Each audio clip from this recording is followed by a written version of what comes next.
David, I'm just going to start the just the initial slides, and while I'll say while we're trying to get Armando on, I'm not sure what the problem is, but we will figure that out. But Jen, this is very fast. So Jen, next slide, we'll pretend that Armando is on. I am. Okay, here we go. We got him. Yeah, I feel like this happened last meeting where I was not able to get on my computer, and I'm on my iPad, which is frustrating. So sorry for that. There's some block or something in my system here, which I should know since that's my team. So this is a really packed agenda, as Jamie mentioned, and so we really want to jump right in. Again, apologies for the delay here, but we're just going to roll with it. How are we going to do it? So I'm calling the meeting to order, and I'm going to start off with you guys know who I am. Let's move on to our kind of our NAC member update section here. This is the last meeting for that August group that you see on your slides there. Really want to thank them for their time on the NAC. It's been very productive, and again, it's just been really a joy to work with each one of you. Special shout out to Dr. MB, who is moving over to Nashville, home of the hot chicken, to take on a really great role as chair, as you see there. So that's our group that's going to be rotating off. It does include me, right? So this is my my last official meeting as well. Let's go to the next slide, and let's welcome our new folks, right? So you can see there, great group of people. We had a chance to do a little bit of a kind of an intro session a little earlier in the year. So this group is already ready to jump right in and kind of contribute, add their expertise. Really looking forward to them being in as well. So with that group of both the folks who are rotating off as well as the folks who are rotating on, let's do a quick round of intros. And when I say quick round of intros, really want to go through kind of name, rank, serial number for everyone, and then what I'd like you to add, the little special thing you're going to add in, again, real quick, name, rank, serial number. Special thing I want to add in is what was the year, make, and model of the first car you ever owned? Year, make, and model, first car you ever owned. So that's what we'll do. I'm going to go over my list. I'm just going to run through the whole list of folks here. So again, name, rank, serial number, and then year, make, and model, first car you ever owned. I'm going to start with, I think I see Ram. Start with you. Good morning, and thank you, Dr. Ram Raju, and I'm one of the outgoing members. I really wanted to thank the organization and my colleagues and the staff for an incredibly great experience. I'm honored to be a part of you. My first car is a Ford Escort back in England in 1974. Sweet. Awesome. I think I see Greg next. Hi, Greg Alexander. I'm a professor at Columbia University. My first car was a fastback Ford Mustang in 1977. All right. What next? I see Gretchen. Hi, Gretchen Dahlin with Consumer Health Ratings. And I'm embarrassed to admit my first car was a 1979 red Chevette. Love it. I love it. I see Susan next to my list. Hi, I'm Susan Edgeman Levitan, and I'm the director of the Stokel Center for Primary Care Innovations at Mass General, and I also am the co-chair for the Mass General Brigham System Patient Experience Leaders Group. And I must be about 100 years older than everyone because my first car was a 1957 Plymouth Fury that had push button gears, and it was like a tank. I could do anything in that car and be safe. That's awesome. I love how everyone remembers, by the way, what their first car was. This is awesome. I see Chris next. Chris Koshal. Hi, everyone. Chris Koshal, MedStar Health and a professor at Georgetown University. My first car was a Pontiac Tempest convertible. It was a 1974. I didn't get it new. It was a couple years old. I got it in 1974 with the one condition. I got it in November that my parents said, do not put the top down. So of course, 2 blocks away from home, half of my buddies were riding around town with the top down, but it was a great car. Outstanding. I see Henry Ting. Turning off my mute. Good morning, everyone. I'm Henry Ting. I'm a cardiologist and currently the Chief Health Officer at Delta Airlines, previously the Chief Value Officer at the Mayo Clinic. And the first car I owned, I don't remember the year, but it was high school, but it was a black Pontiac Firebird. Nice. That's a nice high school car. It is. Very popular. Yeah, I'm sure. David Schmitz. Well, good morning. I'm a professor and department chairman for the Department of Family and Community Medicine at the University of North Dakota. And my first vehicle was a 1979 Chevy half-ton, but it was unique because it had the dual saddlebag gas tank side exploding. And Chevy offered to buy it back for $25, but I didn't accept their offer. Outstanding. Kathy Ivory. Morning, everybody. I'm Kathy Ivory. I'm the Senior Director of Nursing Research for Vanderbilt University Medical Center and faculty at Vanderbilt School of Nursing. My first car, I think, was a 73 or 74 Dodge Hornet, and it was green. Great. Melinda, I think I see you on there. Hi, Melinda Bunton, also Vanderbilt University. And my first car was definitely not in high school, but it was a 92 Volvo 240 that was cherry apple red. Oh. Outstanding. I see Mireille. Hi, yeah, I'm Mireille Jacobson. I'm a health economist at the University of Southern California. And I don't remember the year either, but I had a Dodge Colt fine car. Great. Next is Jodrika. Good morning, everyone. It's a pleasure to be here. I'm Jodrika Brown-Spates. I'm a family physician. I'm professor and chair of family medicine and rural health at FSU College of Medicine and co-chair for our community engagement core there through the CTSA. And my first car was a Nissan Sentra, gifted by my parents, 1990, and red, fire hot red. Loved it. And definitely have an emotional connection to it. Great. Yeah, they're so emotional, these cars. Love it. Mai, you're up. Hi, I'm Mai Pham. I'm a general internist and president of Institute for Exceptional Care, which is a nonprofit focused on transforming healthcare for people with IDD. And my first car was a multicolored 1990 Toyota Corolla, which my 2-year-old nephew pointed out to me in Vietnamese, had so many colors.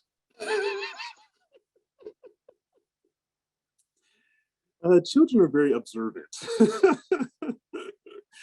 Caroline Carney. Good morning, everybody. I'm Caroline Carney. I am an internist and a psychiatrist and chief medical officer. My first car is probably the least cool of all of them. It was a Ford Fairmont station wagon, brown with a dent in the side, but I paid cash from my grocery store earnings with it.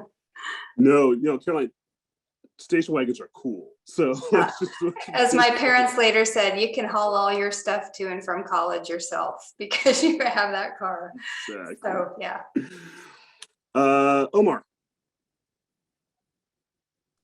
Hi, I'm Omar Latif. I'm a pulmonary critical care medicine professor and the president and CEO of Rush University Medical Center. I grew up in Youngstown, Ohio, where my first car was a Nissan Pulsar. which was red, and it had a little hole that you could almost see the ground in the back seat, but it was still one of the coolest cars in the neighborhood. Awesome. Awesome. Patrick. Hello, it's Patrick Romano.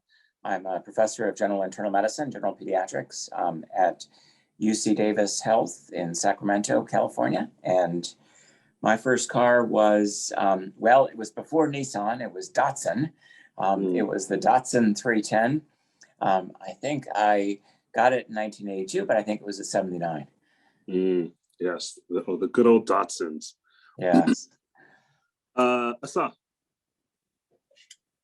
Hi, good morning. Asaf Bitan, Executive Director, Ariadne Labs, which is a health systems innovation center at Harvard School of Public Health and Brigham Women's Hospital, where I also practice primary care. My first car was an 86 Oldsmobile Cutlass. Yes, it's as cool as it sounds.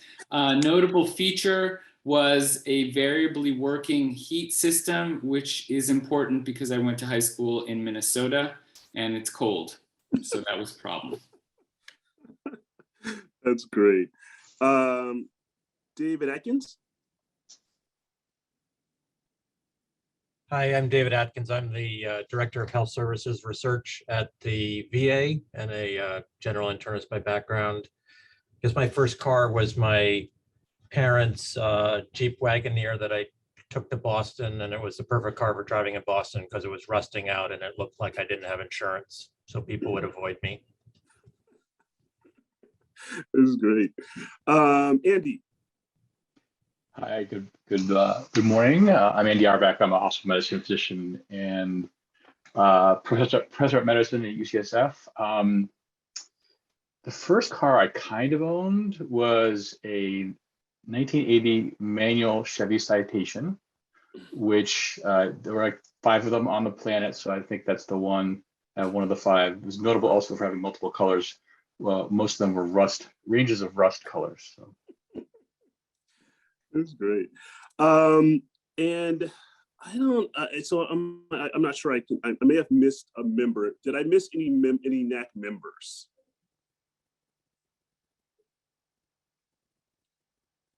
Okay, good. So I did, that means you were all on video and I was able to see you. Any Exofficio members that are on that want to introduce themselves? Hey, good morning. Sherry Ling, Deputy Chief Medical Officer for Centers for Medicare and Medicaid Services, geriatrician, internist, rheumatologist, volunteer dementia care provider for the VA on Fridays. Really pleased to be here with you. And just so that you know, my first car was a Volkswagen Karmann Ghia circa 1955, which I would still love to own, but my very first mode of transportation has been rebranded in Honolulu called the bus.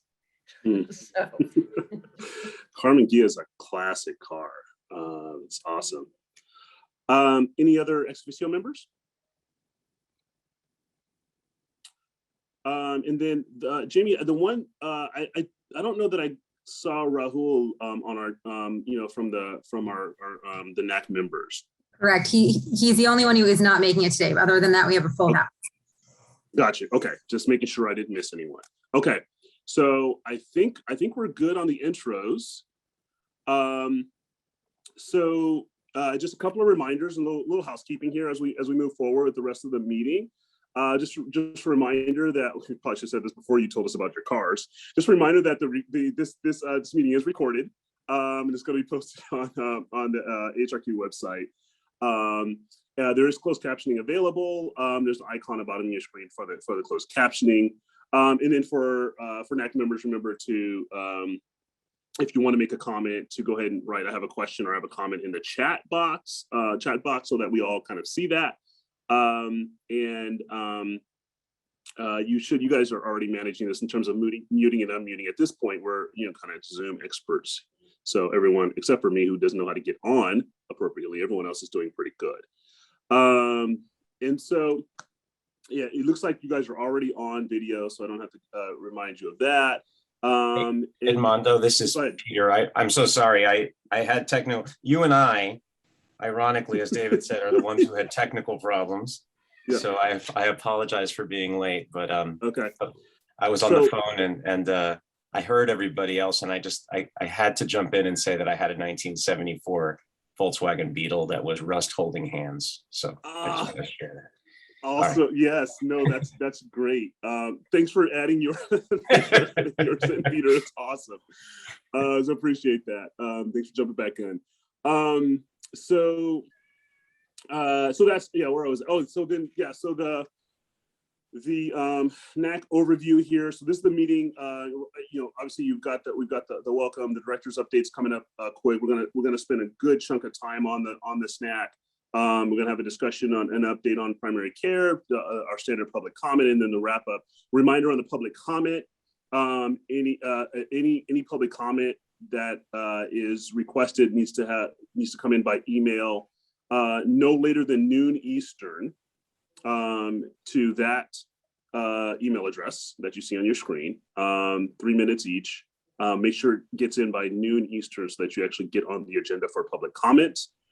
And so that is that's the logistics and and some of those details. Let's start with a kind of our first order of business, which is anyone have any suggested changes or edits to the draft minutes from July 14th, from the July 14th meeting, which were in your read ahead packet.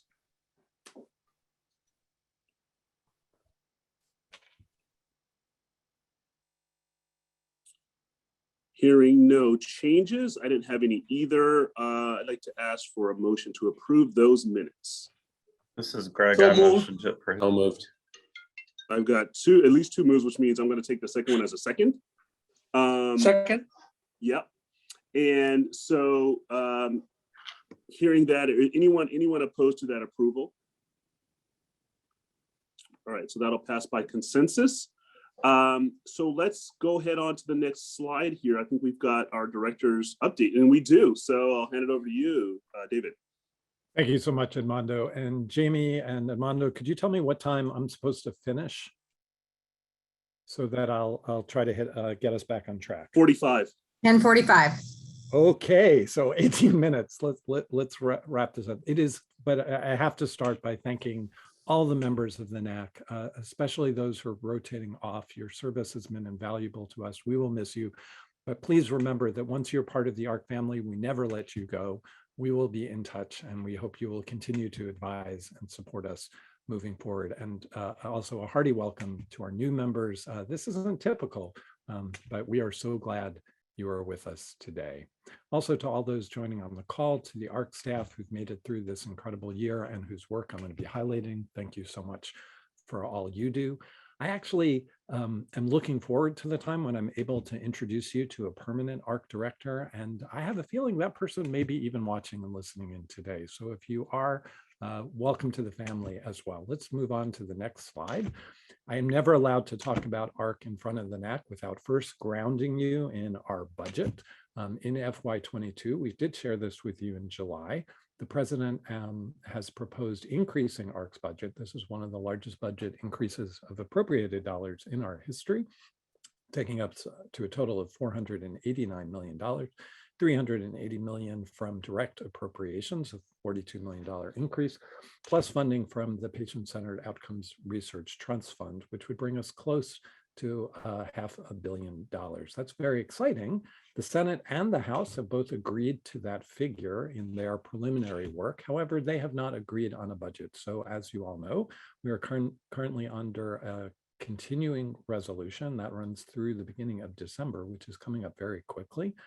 There are many other things on Congress's mind these days, so we expect that they will do another CR, a temporary CR, but we are hopeful here at AHRQ, and I think within the administration, that they will reach consensus and allow us to begin funding this kind of work. And let me show you on the next slide what we would do if we were to get this budget. Even though we will have less time to do it, we will invest more in investigator-initiated research grants. So please tell everyone you know this is a good year to be applying for health services research from AHRQ. We have continued and actually an increased investment in opioids and polysubstance abuse. We're expanding beyond just opioids, recognizing the crisis is larger than that, thinking about the whole spectrum, prevention, management, recovery, and the integration of care. We have several items in our budget which help us support the president and the department in advancing equity and specifically health equity through research and in working on AHRQ ourselves as an institution to be a more welcoming and inclusive place. We have, for the first time in the president's budget in over 20 years, specific funding for primary care research, which we are incredibly excited about, and will lead, I think, is a good reminder to our discussion, the NAC discussion later today. We have funds for maternal health that are aligned with a larger HHS initiative, funding for patient safety, including new patient safety labs, and full funding for our core data sets of MEPS and HCUP. Next slide, please. But when I think about AHRQ, this is how I think about what we do, and I want to show you some of what we've done since the last time we've met in our 3 core areas of work, our 3 core competencies of research, practice improvement, and data analytics. One of the hardest things I have to do every year is that when the staff send me all of their accomplishment is whittle these down to just examples and a wide variety of examples. So this is just a taste, but I'd like the NAC members, as we go through these next 14 or so samples, to see, do you know these? And if you don't, and maybe at the end we can say, you know, what percentage did you all think you know? What else can we do to make sure everybody knows about the variety of things AHRQ does and the accomplishments? Next slide. Research starting. I can't start without saying that just today, we released a new announcement updating one of our funding announcements to begin a process where we are including equity as a criteria upon which AHRQ can make funding decisions. And that is part of our commitment to really showing what we mean and putting our weight behind our belief that health equity is a core value that we will be promoting, both in the health services research workforce, but also in the work we do. So I encourage people to take a look at that. Next slide.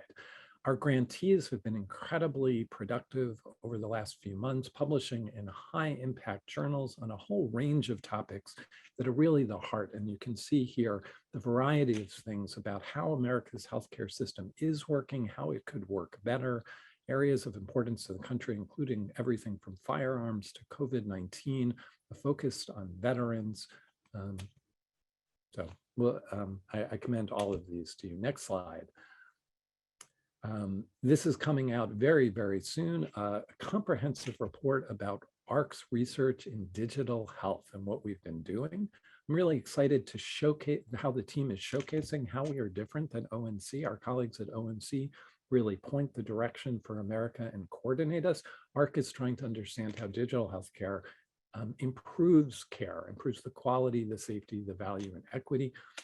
And this new report puts it into these 3 different buckets. There are stories about impact of research that's completed, new research that we're funding, and also a spotlight on work on COVID-19 and telehealth. Commend this to you all. Next slide.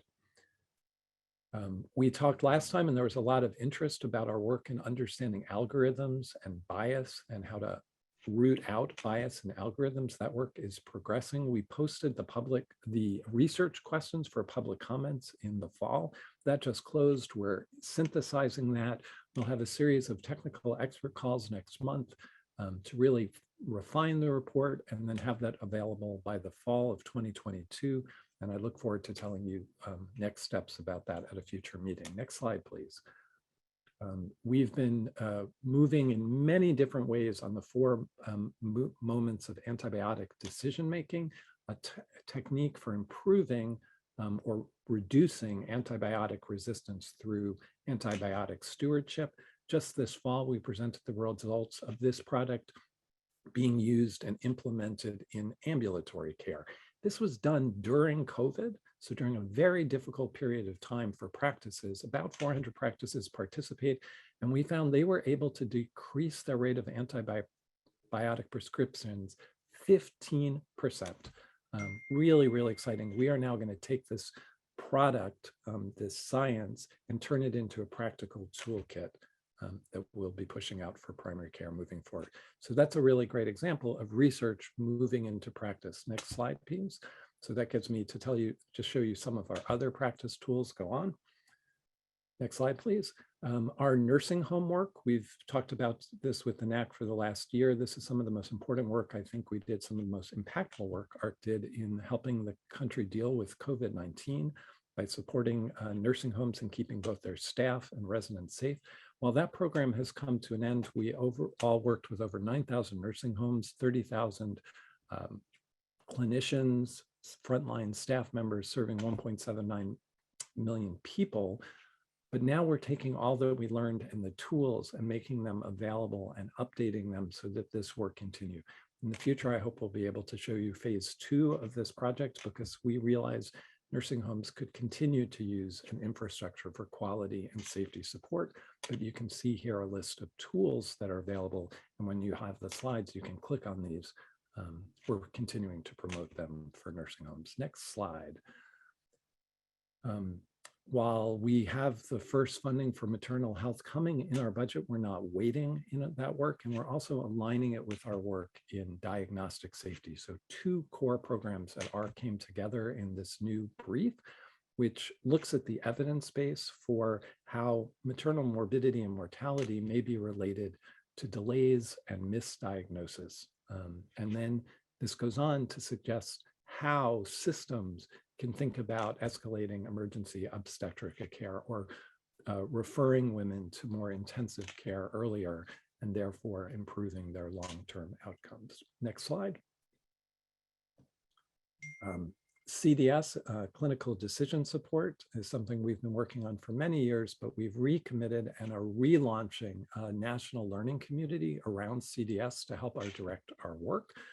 We are inviting both patients, clinicians, health systems, insurers, innovators, developers of systems to join with us to think collectively about the evidence into practice ecosystem and the role of CDS. We're currently forming a national steering committee and establishing multiple working groups. Next slide.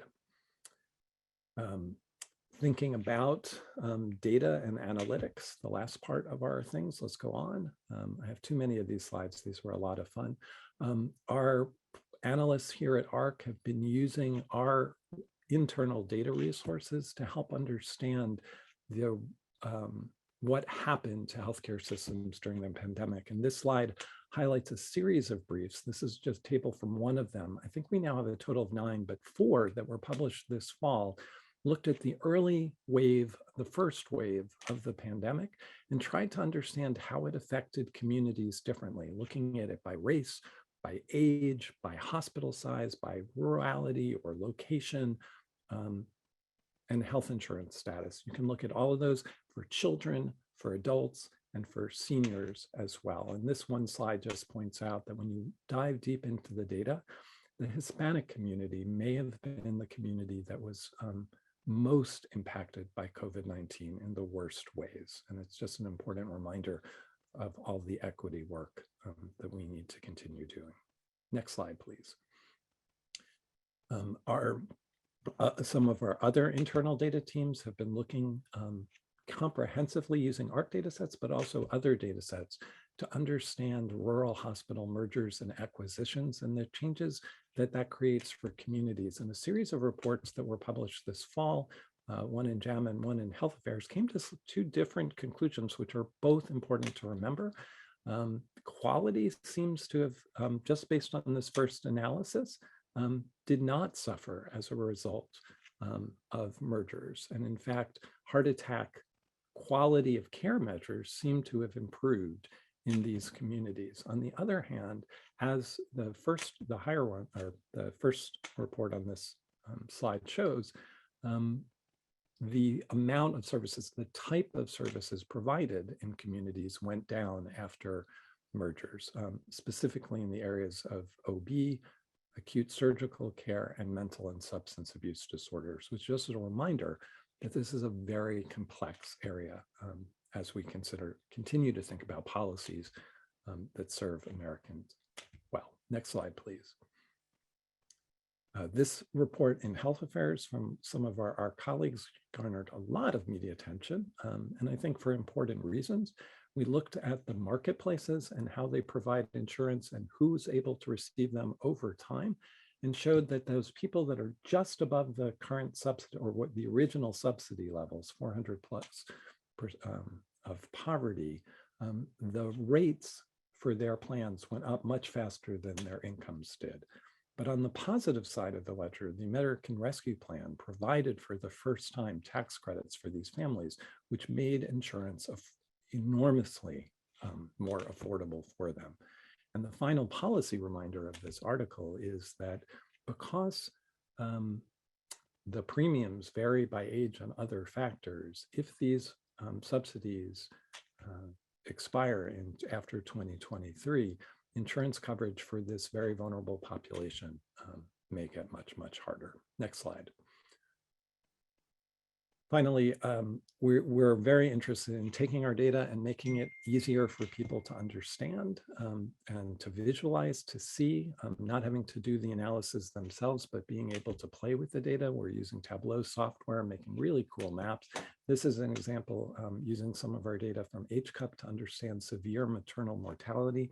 When you look at the map, you can see that there's a variety of the country of the rates of this is the most recent year, but you can also look at trends over time and the areas in the country that are having the most significant or worse outcomes for related to severe maternal mortality and morbidity may not be the ones we expected. So this is a great way of how data leads to better questions to ask. We've also done the same thing for neonatal abstinence syndrome as well as opioids. Next slide. Okay, I have only two more things. I'm not sure I'm doing on time. Next slide.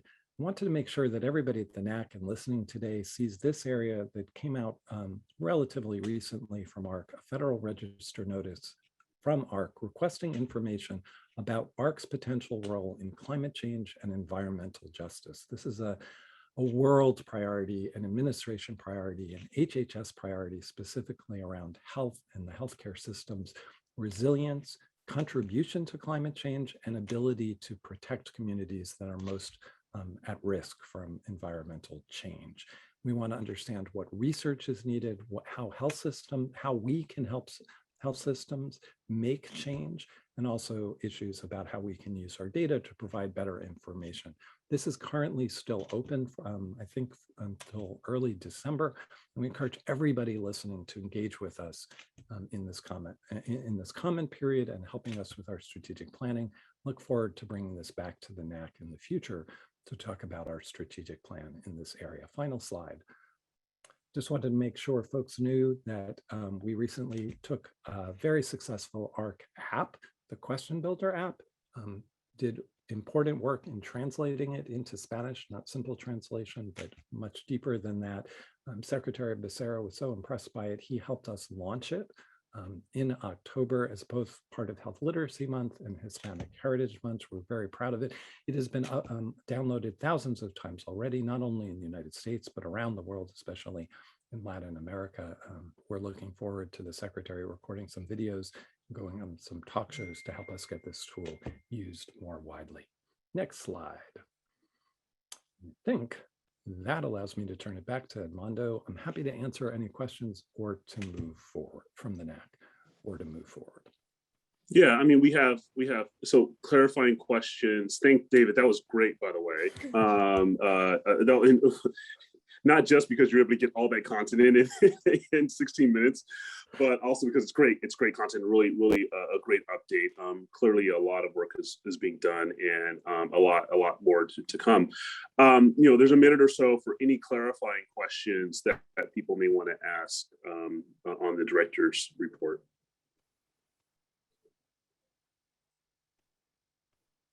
I have a question, David. I'm not sure if it's clarifying or something that moves the conversation forward, so forgive me if not clarifying. In the question builder, which is something I'm incredibly excited about, I see a lot of potential for rolling that out, say, through health plans and that environment. So you could take what you've built and roll it out to seniors through MA plans, for instance. But one of the pressures is individuals feeling like they have too many apps or too many things on their phone. Is there a way to take the content and build it inside something, say, a health plan already has, so that they can keep that kind of information and messaging consolidated going out to individuals? So thank you so much, Dr. Carney. That is a great question. And that's what we want NAC members to do. You are supposed to expand our conversation. So thank you for modeling that. Our team at the Office of Communications has already started thinking in the ways you're asking, and we have a partnership with Google Health to take one of our other tools and embed it. It is a public good. And so we will partner with anyone who can help us use that publicly available information in new ways. So we'd love to explore if there are MA plans or others and help us think of new partners. So yes, we will license, I think it's the right word, though my colleagues can correct it, for free, our intellectual content if it is used for the public good. Very good. One other thing I'll add, a little chair's discretion here before we move on to the next topic. When you mentioned CDS, David, and really kind of relaunching that and pulling in groups together to have that discussion. One thing I'd want to just make a note of for the team that's going to be working on that is this concept of adaptive CDS, and this idea that you have an opportunity to leverage AI ML to actually optimize and personalize your clinical decision support within at the site, really at the point of care. And I think that's probably going to be one of the next phase, kind of 2.0, 3.0 around CDS. And I think there's an opportunity to really learn, understand, and study it. I suspect, depending on the scope, the FDA may want to be involved, because you may be thinking about the scope of something like that, and that you start to run into some regulatory opportunities there. But I just want that to be on the radar side. I don't want the team to go through a whole conversation and not actually kind of explore that component of CDS.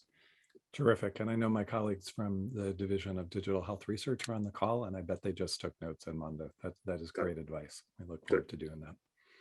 Very good. Let's move on to the next. If I could take one last acting director's prerogatives, I just want to extend a special thank you to Edmundo, to you, to being my partner for the past year and for leading the NAC. I know you still got a few more hours to go. We're going to keep you through January, so there are going to be more opportunities, but I hope the whole NAC will join me in thanking Edmundo for his service. Appreciate it. Thank you. Thanks, David. I really appreciate it. Yes, you're right, but I still have some work to do. So let's keep moving on. But I really do appreciate it. So I think let's pop the slides back up, I believe, team. Yes.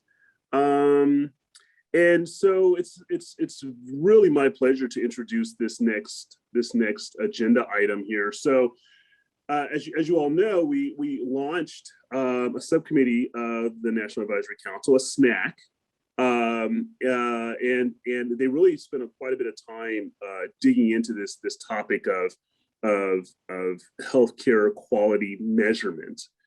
So at this point, I'm really going to hand it over to Leah Binder, who was the chair of the SNAC, as well as Tina Hernandez-Basar, who was served as subject matter expert and is also, for the new folks, our immediate past chair of the NAC.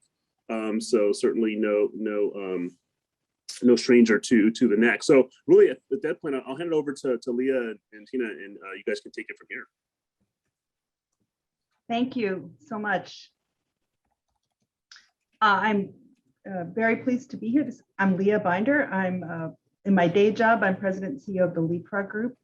We are a nonprofit that rates healthcare facilities on their quality and safety. And I guess I would call us the beneficiary of AHRQ in so many ways, including some of the folks even in the room right now who have been enormously helpful to us. Just the body of research and the quality of the researchers has been just a boon for us in being able to work with our membership of employers and purchasers to, and with the public at large, to communicate to the public the quality and safety of healthcare. So it was a great privilege to be able to serve as chair of this subcommittee, I kind of felt like the user of the iPhone sitting down with the physicists and engineers who make an iPhone. These were really people who really understand measurement and quality in such profound ways. And I'm just someone who uses it and values it enormously. So it was great to be in this room, and I learned a great deal from this process.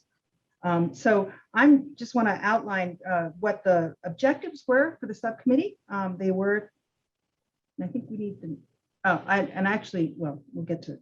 The goal was to provide strategic direction and guidance to you, the NAC, on AHRQ's role in quality measurement and future implementation of activities as they relate to AHRQ's mission, as well as the broader set of measurement activities conducted within the HHS. We had 12 leaders with healthcare quality measurement experience and expertise. We had 6 meetings over the past few months. And next slide. I just want to say it was just an extraordinary learning opportunity for me to work with the team at AHRQ, Jamie Zimmerman and Mamitha Pantelish. They were amazing. This is just such an incredible, team at AHRQ. Everyone I ever worked with at AHRQ is always just extraordinary, and Jamie and Mamitha were no exception to that. And then also, it was just great to work with Tina Hernandez-Boussard, who was amazing. She was our subject matter expert, and she did an extraordinary job bringing together a lot of really interesting and innovative ideas that came out of these meetings. We needed to bring them to you in a forum that you could make use of them, that AHRQ could make use of what we all came together on. And so I think she did an extraordinary job in helping us really make sense of all of the streams of thought that we had. And so I really was, again, a real privilege to work with Tina. So next slide, we have some nice photos of all of our colleagues, Helen Burston, Marshall Chin, Cheryl Damberg, Susan Edgeman Levitan, Jose Escarce. Next slide. Kara James, my friend Peter Pronovost, my other friend Patrick Romano, Elizabeth Shankman, Mark Smith, Yanlin Yu, also were just every single person you see here put an enormous amount of time into this. This was not a group of people who sat back and waited to hear what somebody else would say before they said anything. They were all jumping in with great, incredible ideas. So with that, I'm going to hand it off to Tina to just to give you a summary of what we did, and most importantly, what we are recommending. Great, thank you so much, Leah. Again, it's a pleasure to be back here at the NAC, and you know, Jamie says they never let you go. So this is a pleasure of doing some work after serving as chair and member of the NAC. So for these SNAC meetings, as Jamie mentioned, we had 6 meetings over the course of 6 or 7 months. Each meeting had a particular topic, as we have listed here.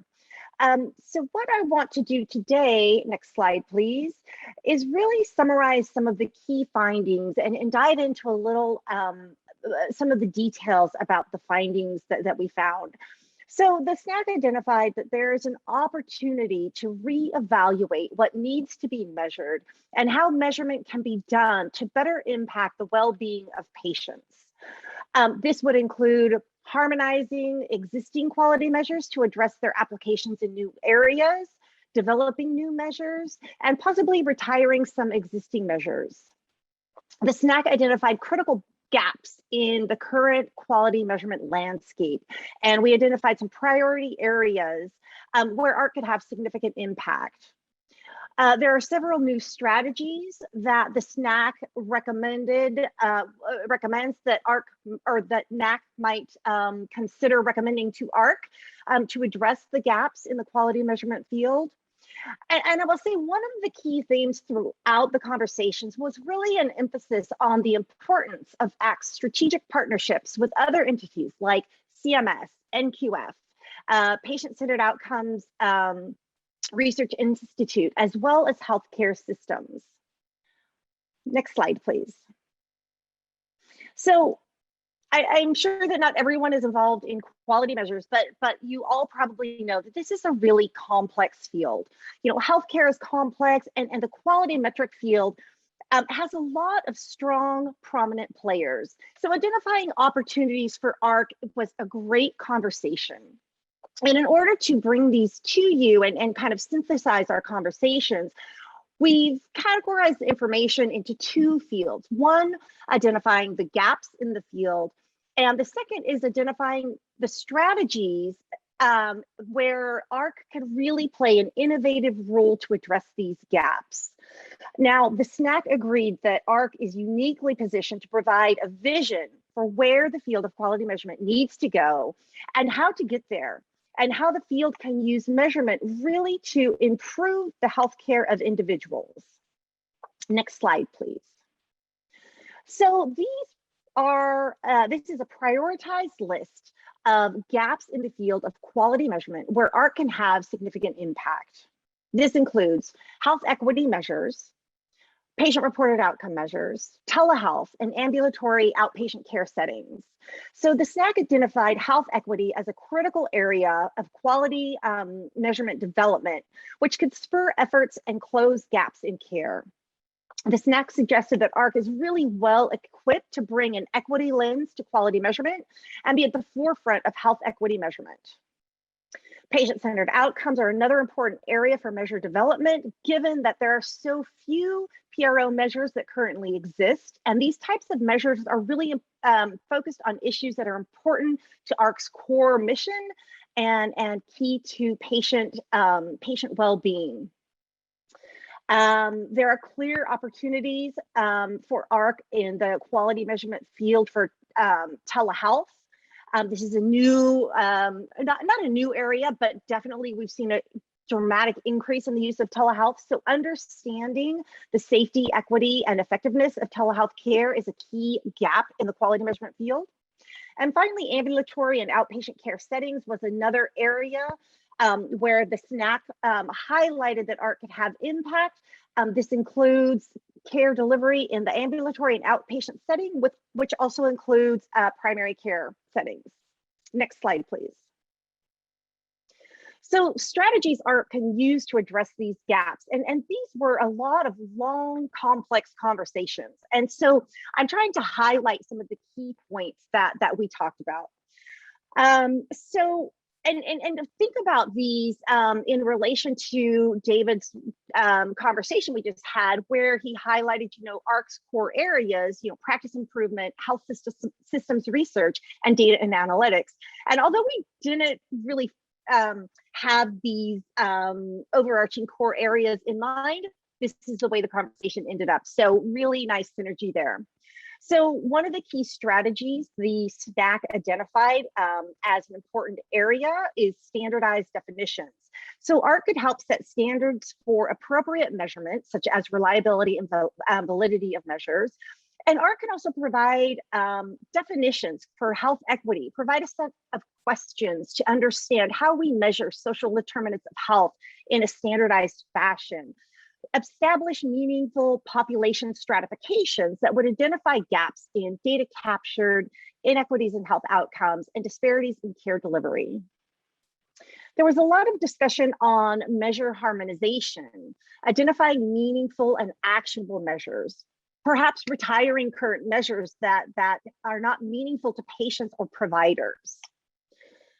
Measure development, the SNAC stated that AHRQ could build on findings from existing studies, perhaps patient-centered studies, as well as research and measures developed by NIH and others to develop an expanded set of new quality measures, for example, for patient-reported outcomes. This is really AHRQ's strength, where they can take research to practice using implementation science. We had an innovation discussion as one of our sessions. And during that session, the SNAC recommended that AHRQ could think about a set of core measures for common and important clinical conditions. These measures could include data on the patient's actual problems, experiences of care, outcomes, and other quality and safety aspects of care for respective conditions. Finally, there was a conversation on tools for measurement, tools to help improve the way we capture and measure quality measures. And also there was a conversation about, the SNAC advocated for AHRQ to revive or to think about some AHRQ-sponsored research meetings, which could be associated with some of the tools they're developing. So for example, a CAPS user meeting work group to understand, how people are using these measures, where are the gaps, and where are really the opportunities to move measures forward. Next slide, please. So there was, as I mentioned, a strong conversation on AHRQ's engagement with others. AHRQ suggested, and we didn't have full consensus on measure stewardship. So the SNAC suggested that to better partner, that SNAC's involvement in measure stewardship should be consistent with AHRQ developing measures. So when AHRQ is developing measures, there was a discussion, that AHRQ should be involved in stewardship. And there was other discussion where there were opportunities for AHRQ to be part of stewardship, the stewardship enterprise. But a key topic throughout the SNAC was developing strategic partnerships. So SNAC highlighted the importance of AHRQ's partnerships with other entities. The SNAC suggested that better partnerships between AHRQ and CMS could really move the field forward and have greater impact in healthcare. Of course, these partnerships provide opportunities for groundbreaking advanced quality measurement. Next slide, please. Research is a core component of AHRQ, and so there were just a lot of discussions on research opportunities for AHRQ. One key suggestion from the SNAC was that research supported by AHRQ should support sustainable infrastructure plans and implementation projects that include healthcare systems.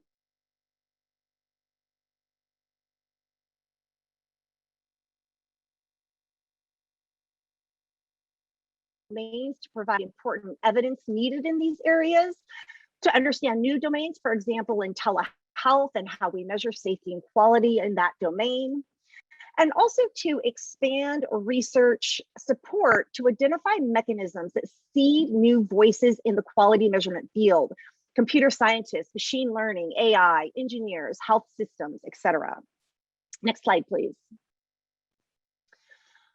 Data is always an important topic in quality measurement, and we of course had several conversations on data for measurement.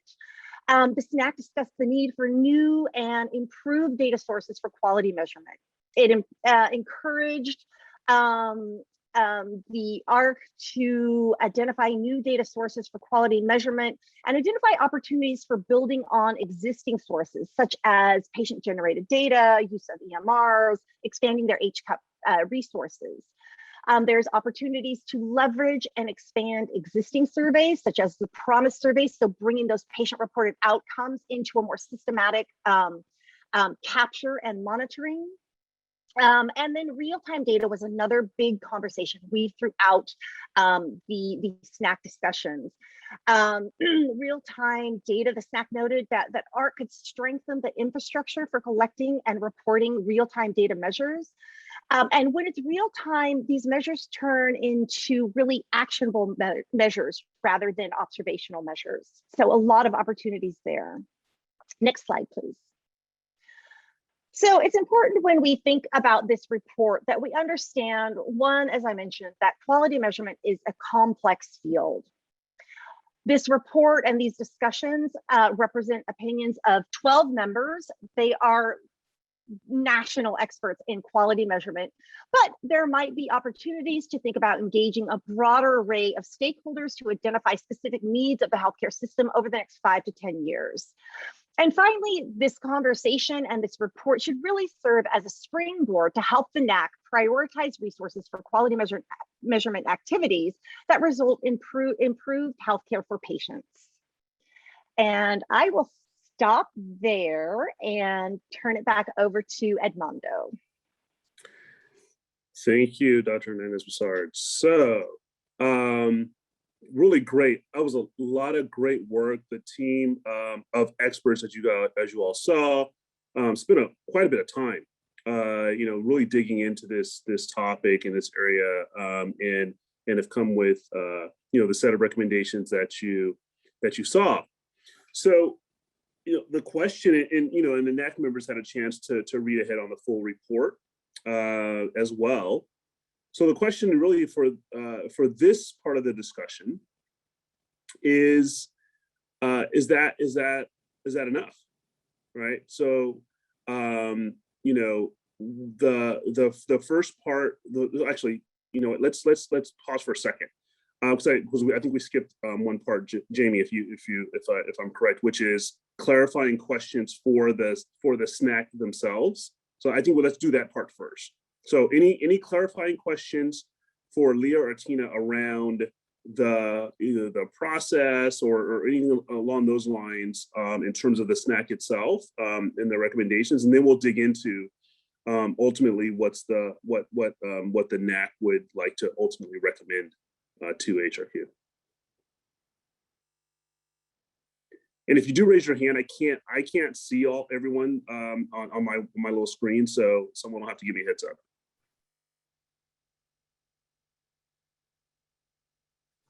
You can do that. So far, I don't see any hands. Okay. It was too clear, Armando. I mean. And that is the benefit of having such a strong leadership for this work. That being said, I mean, we can do some, we can mix some of those clarifying questions into the next part if necessary. So let's just jump right in. That's good, because that gives us more time on the rest of this discussion. So that's perfectly okay. So this section here with this slide, really summarizes as actually go back, because I want to stay on that one. Yeah. So really the question here is, do we need to do more? Is this enough for the NAC to be able to provide a strong recommendation around the future? Does the NAC need to say, hey, we need to spin up another snack, or we need to expand the stakeholders, get more input from a broader group?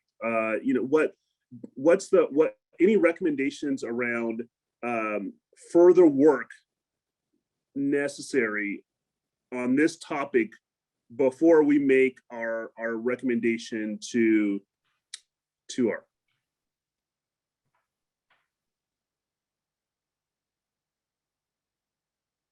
So this is Melinda. I would say that one of my favorite parts of this report was where it said there was not a need for another environmental scan. So I want to commend you for that. And so in that sense, I kind of agree with the report that further work of that type is not needed.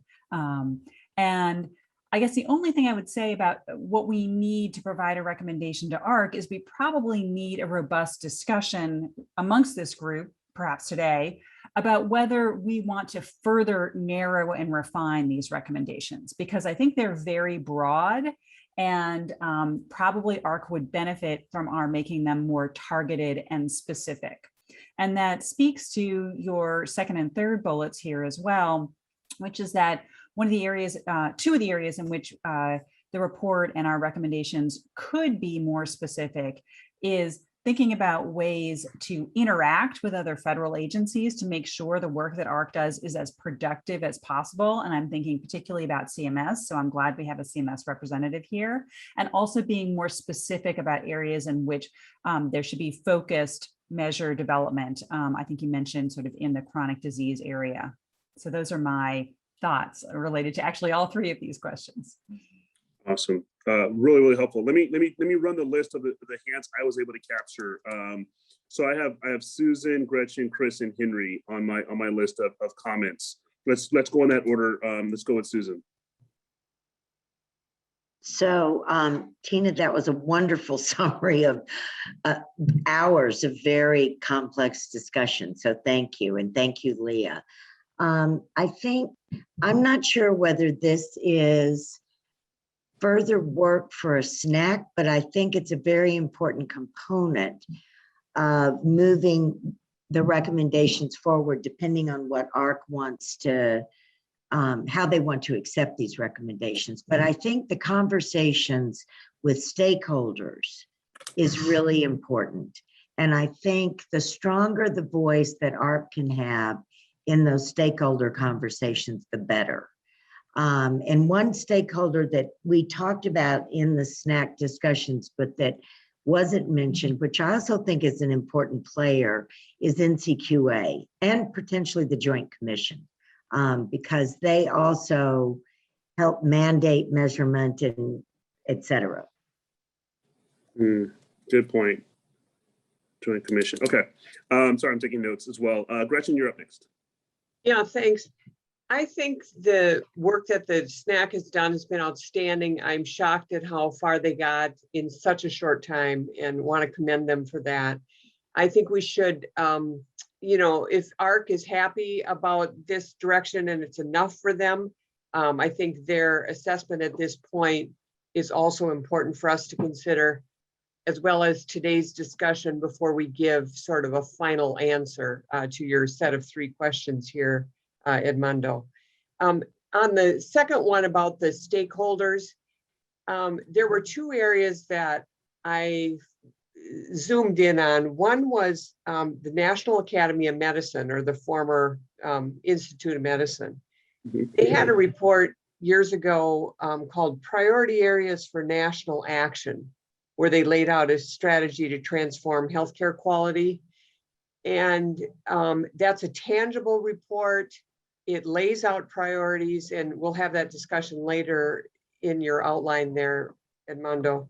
But I think their approach and their thinking on this brings a tangibility level that people can align around.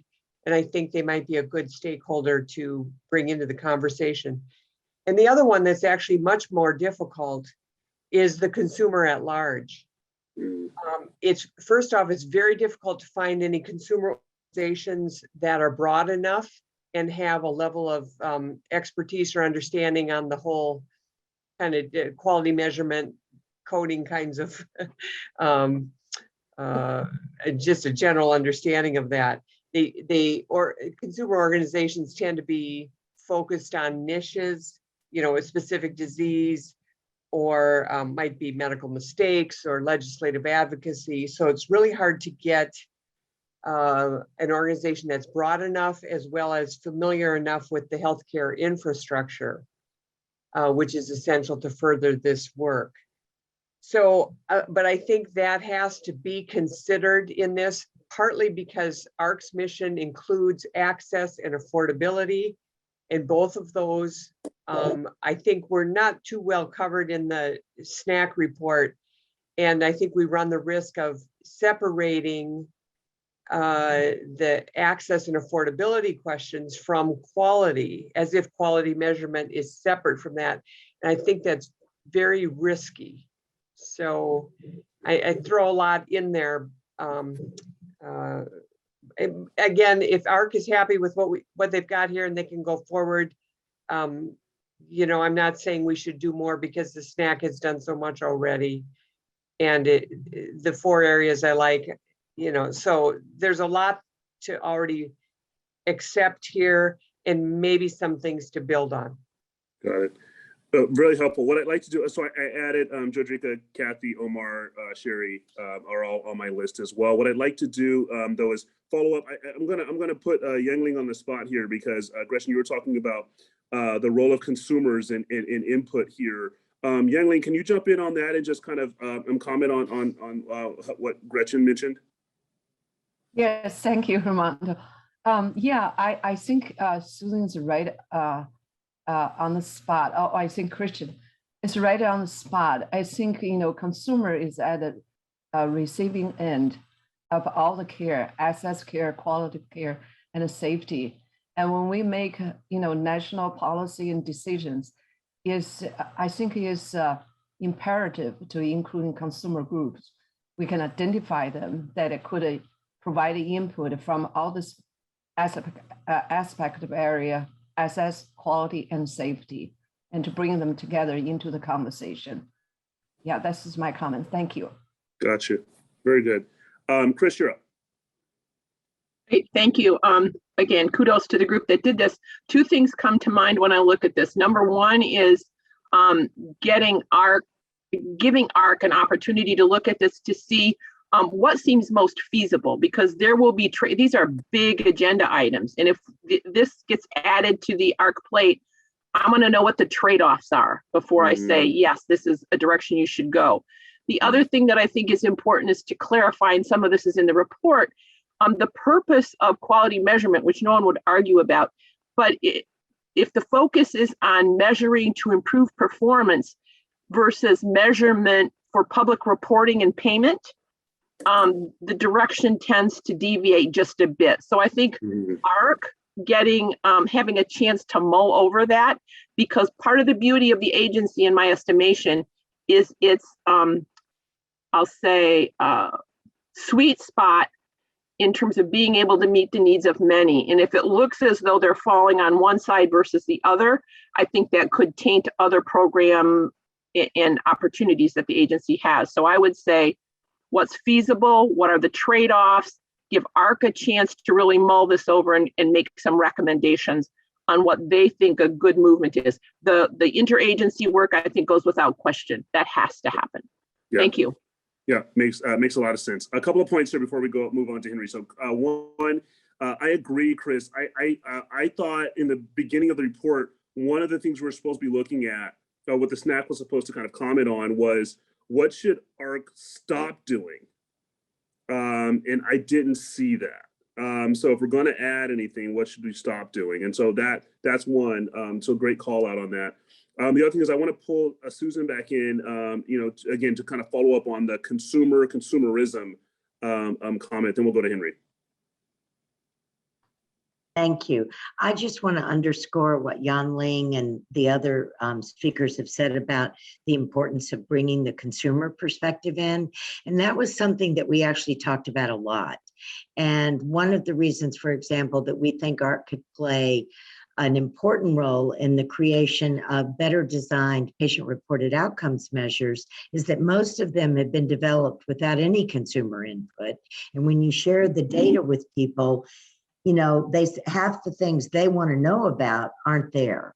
And I think that AHRQ has a lot of experience with how to bring in the consumer perspective. And I think that's also where creating relationships with health systems and other groups, because we are unfortunate that unlike most every other country, we do not have any federally sponsored consumer organization to represent the voices of consumers around any healthcare issues. It's all sort of nonprofit, disease specific for the most part, with the exception of maybe AARP. So I think that AHRQ has a lot of capabilities there that need to be brought to bear on all the measure design, because consumers also want to understand safety measures, and there are issues around safety that they want to know about that we may not currently even be looking at, or certainly not doing in a good way.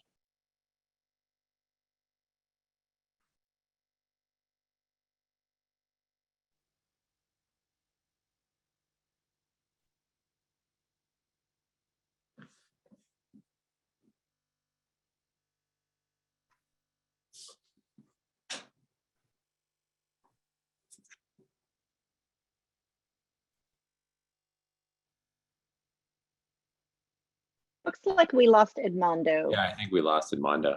Yeah. Jamie, how do you want to continue? He had the list. He said he's having connection issues. He'll call back in. So I think on my list, I had Joe Jacka next. Thanks so much. And I just wanted to also commend the amazing work of the SNAC group and Tina for a really excellent presentation. Thank you so much.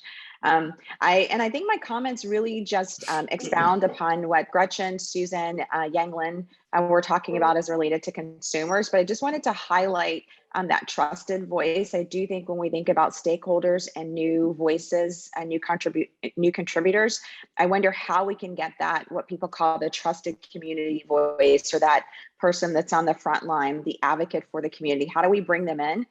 Because I do think that that will not only affect the, as we're talking about quality, access, and safety, but also the equity component of it. I think that that's one way for us to really bring that equity empowerment once there's having them at the table at the beginning. And then the other comment I wanted to make about this, and I'm not sure where it fits exactly, but we know sometimes when we create these measures or create spaces to improve health outcomes for patients, our providers and our healthcare workforce suffer, specifically around like well-being, physician well-being, and kind of the stress and strain on the system. So I'm wondering how we can take that into consideration, because it's really a crisis for the workforce right now. Thank you. And maybe I can just respond to that comment. There was a lot of conversation about really thinking about what measures are important to the clinician and what measures do they need to really improve the care of their patients. And so that was definitely a conversation, and that was part of this conversation on harmonizing measures and identifying the right measures that are actionable and that really improve care. So absolutely, totally agree with that. Okay, so the next on the list was Henry. I actually didn't have my hand raised, but I'll just make a brief comment that I do think it's important to understand what these strategic partnerships and what these other organizations are doing and the unique contribution AHRQ can make. So I'll see the rest of my time to my colleagues.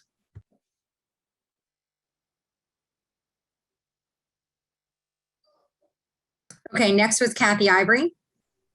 Okay, thanks. I have a couple of comments. The first is related to our discussion about consumer involvement and involving them as stakeholders. I also wonder if there may be more research needed around the validity of any of our patient-reported outcome measure tools for underrepresented populations, and how we might get at that from both a use and a trust perspective, as was mentioned before. And then my second suggestion is really tight alignment with the Office of the National Coordinator. I saw lots of strategies around standardizing definitions and data collection tools, and there is a significant amount of work being done at the Office of the National Coordinator, standards that have already been published including those around social determinants of health. So strong alignment with the ONC and not recreating what already exists in a standard format would be important. And then I'm going to underscore the documentation burden piece. So whatever we are thinking about in terms of collecting data in the context of care, and I'm going to suggest that a lot of that is collected during data collected during assessment by the nurse, how we get at that data, and rather than reporting it separately within the context of care. So thank you. Okay, and Armando, by the way, can hear us. He's just trying to get back on. So he's kind of guiding me via text right now. So Omar is next. So I would echo sort of many of the comments that were made, but I think one of the points, so first, I think it's a great body of work, and I think it's really an amazing group of people that got together to have such an honest conversation. And I love the way that sort of Leah set it up. To talk about sort of this congregation of people in a room, really who are, and there's a depth of details. There's so many different use cases and so many different definitions that are out there, and that was brought up, but that was also brought up in reports from NQF. It was also brought up in the past by reports by many different organizations that have come together. However, we have yet to standardize those definitions across the various different agencies looking at this. And now we've added yet another report which calls out the same lack of definitional clarity. And that creates a real issue for one of the comments that was made around burnout, but it creates a real issue on the provider space, and it creates a phenomenal amount of confusion on the consumer space. So during the COVID pandemic, each of our organizations had to submit a total, I think we counted one day, of 178 different pieces of data to multiple government or state organizations. The same piece of data had 4 different definitions. So like one piece of data, for example, had 4 different definitions. So we had to dedicate a team to submitting that data to put this forward to get credit. And then if that data had a clerical mistake, that credit has very real implications on our overall organization. And we're all feeling that now. And so I think that the opportunity of continuing to call out the lack of clarity and standardization and definitions, I mean, it's certainly there. And more reports continue to come out to clarify that. I think the solution has to come by having an overarching acceptance and transparency and what are we measuring and for what purpose. And I think that be it AHRQ, be it NQF, there's people on these committees today that go across other committees. I don't know that we need any more data to show us that there's an issue, for example, in measurement and equity. Like that's pretty clear and that's been widely accepted. So rather than collecting more data to highlight it, perhaps we can start to standardize the definitions towards the solve. And I think the best way to do it is to leverage, I'm the dumbest person on the call. I think my recommendation would be to leverage the connections of so many sort of giants on this committee across the panel and either use CMS, either use HHS, but to have a definitive standard. These are the definitions, and this is what's clarity. I mean, there's study after study that show the concordance of safety that's measured and show that there's no concordance between different studies. And we've come out with another report that effectively says that. Only the authors of this report are the giants of our field. So I think I would really push towards the what's next in terms of clarifying definitions. Okay, next up is David Schmitz. Thank you for an opportunity to comment.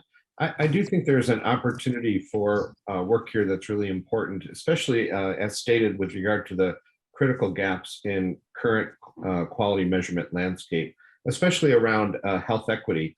And in particular, with regard to rural and remote areas and the potential even unintended consequences of reducing access. I guess the way I think of it is, even if you have if you have perfect care, but you don't have access to perfect care, healthcare outcomes, particularly, I would give two examples. One would be maternity care deserts, which are a highly discussed topic around maternal mortality and morbidity, as well as maternity care target areas within HPSAs.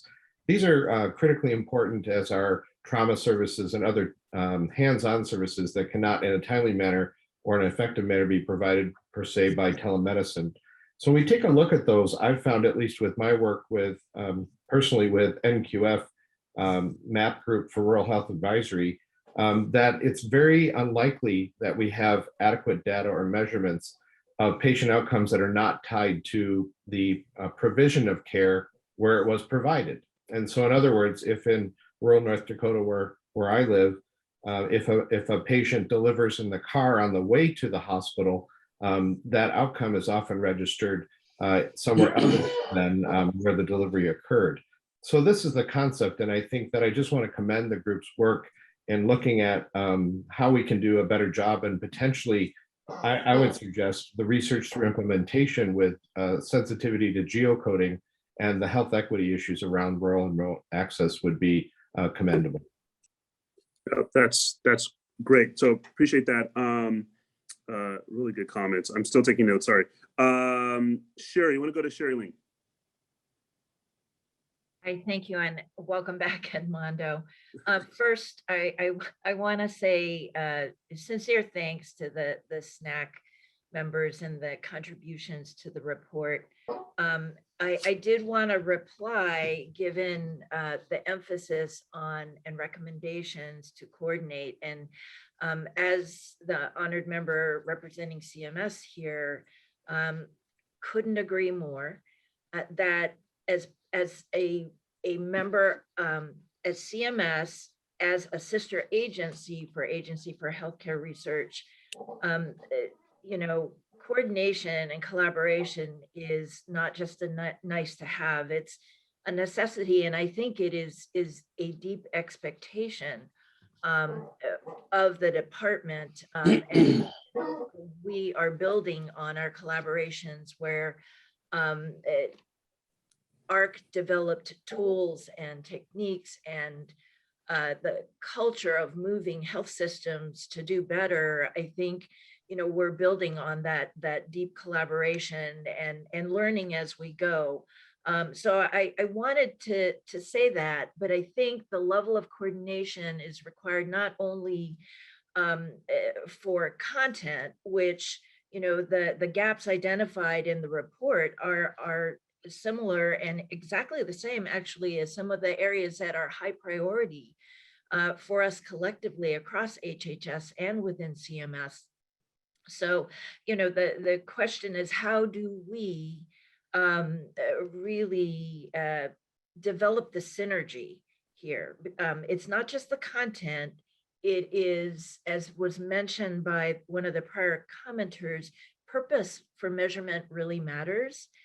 So how do we think about that, develop the synergies so that all of the HHS optives actually are really applying the quality measurement, if you will, in ways that are true to the sweet spot.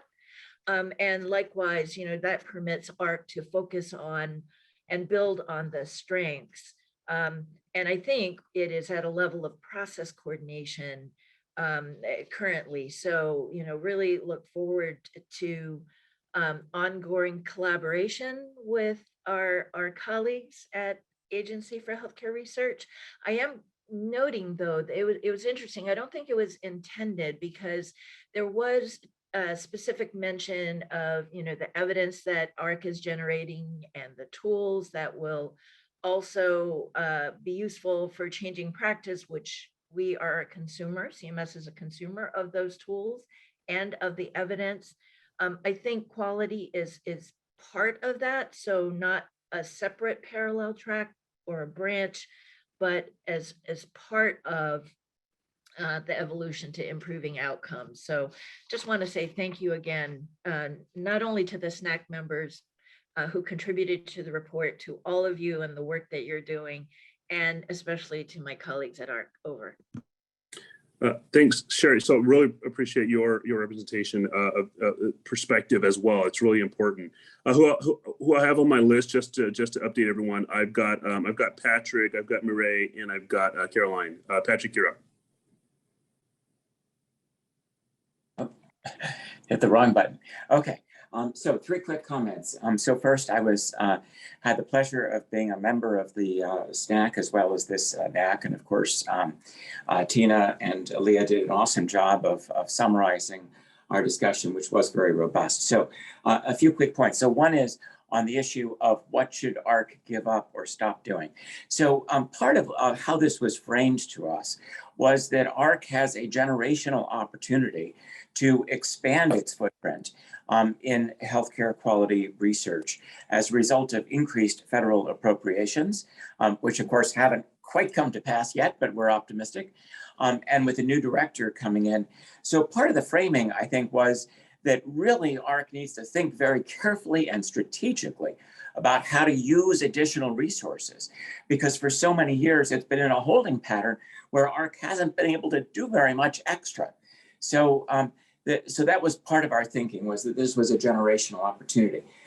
Second was that part of the framing also was that one of the things that AHRQ has kind of given up along the way, and we ratified that, was the ongoing stewardship of measures. So to a large degree, AHRQ is in the business of developing measures, evaluating measures, comparing measures, as David Atkins said, assessing how measures are used and how they can be used more effectively.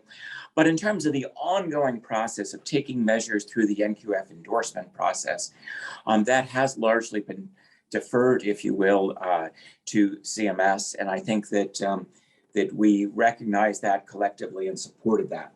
The third point was just to kind of highlight or second a couple of previous points, that AHRQ does have a particular sweet spot. And I recall that a couple of members of our SNAC were particularly strong on emphasizing that we need to have measures that are usable in the field, that are actionable, that are available in real time. And so part of what AHRQ should be doing is not just supporting sort of retrospective evaluations of how measures worked several years ago, but real-time evaluations of how learning healthcare systems can use measures at the point of care to drive quality improvement and serve as demonstration models for other health systems. And also, of course, lessons learned in terms of what might not work. I think that it just feeds off David Atkins' comment and others. Thank you. Yeah. Oh, really, really strong, really good, great 3 points to capture there. Appreciate that. Armando, can I jump in real quick? Please do, Tina. Okay, great. So this is a great discussion, and I want to just highlight that we did talk about what AHRQ should give up. Stewardship was one that came up, and there was not a consensus in that. And the other thing is the partnerships with other entities. It was a key point throughout the conversations. It also takes two to develop a partnership, right? And so some of the conversations were, how can AHRQ better identify the key value it adds to these conversations, and what is that value? But again, I think as Sherry mentioned, it's the synergy that needs to be really thought about and focused on to move forward. So just want to add some comments there. Yeah, that's great. I think Murray is up. Yeah. So first, I just want to say I agree. This is amazing work and really impressive to see. It'll be great going forward to see more on the standardization issues, the paring down, all with kind of, in the back of your mind, you need to understand what goal is it, payment, is it quality improvement per se. But just since I'm one of the economists, I think, one of the pieces for most consumers in the US in terms of their experience of care actually has almost nothing to do with care, but yes, is very impactful in their experience, which is, what are my benefits? How do I pay for them? And just the sheer amount of stress and confusion and also financial harm seems like a really important piece to kind of include in this, separate from kind of the specific quality of care that was received. So just wanted to add that. Yeah, no, really important. Another consumer perspective that we have to think about capturing, and how does that drive quality? What does that mean? Really, really good. Next, I think Caroline's up. Thank you. I would like to echo a couple of things already said before making a new comment. I have sat on committees with consumer participation, and I can attest that it really makes a huge difference in the way that a committee moves forward and thinks about endorsing something. And so what we can do to support that, I am absolutely behind. I sit on committees. I've sat on several measure committees in the last few years, like I'm sure many of you have. And there are a couple of things about those committees that do frustrate me, which is often the lack of scientific rigor that is put into something that often just automatically gets endorsed because NCQA wants it or something like that may happen.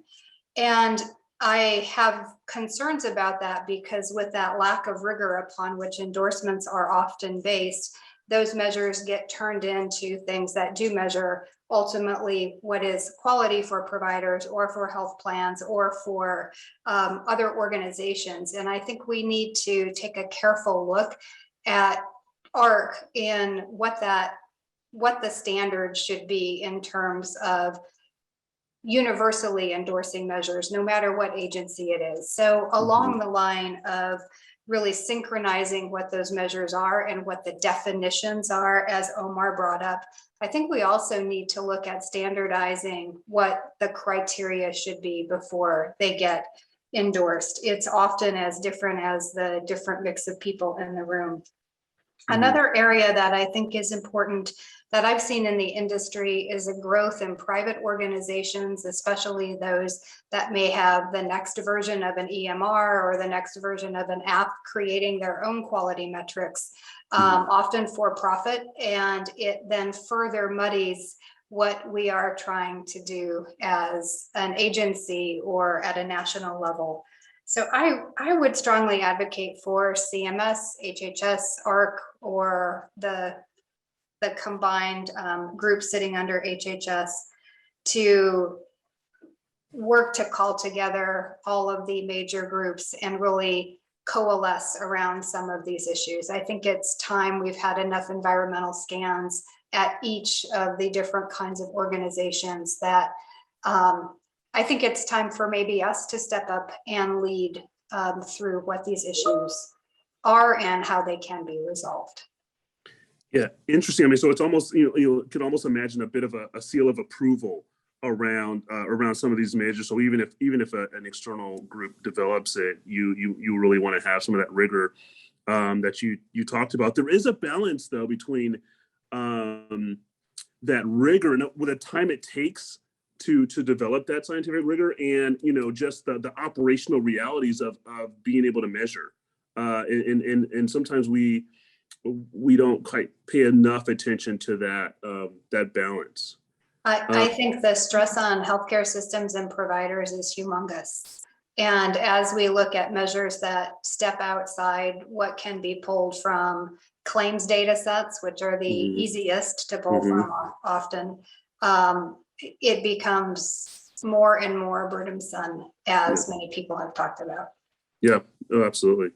Andy, but I just want to do one one clarifying question. So Caroline, completely agree with you. And that was one of the recommendations of the SNAC, was really to have AHRQ identify, what measures are, when do we consider a measure valid and reliable that we can actually move it forward. So that was part of the discussion. And I think it's a great point.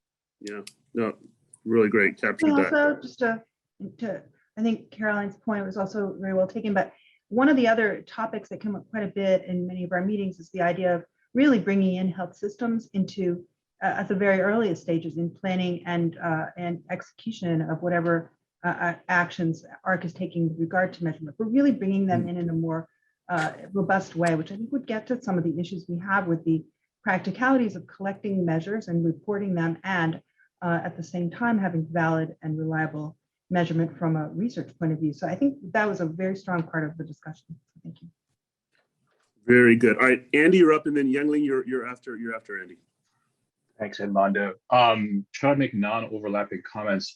I think parts of my comments were touched on earlier, but I was struck by two things in the report. One was that it talks about real-time data, but not about real-world data as a source of measure development. And I think that's happening everywhere else. I'm talking about the FDA and CDC. So I think I would love to have seen more about the use of these data sets collected from EHRs, otherwise, to identify new quality measures. We are essentially measuring there's no good way to measure generalist performance. We have no volume outcome. So it'd be nice to think about that. That's a use case in my field, which is important. Like, how do you measure a high performing hospitalist? What does a high performing hospital medicine encounter look like? So that's my first question. The other part was first comment. The second one was kind of a riff on that, is like the translation of these into practice. I think that may be a later agenda item.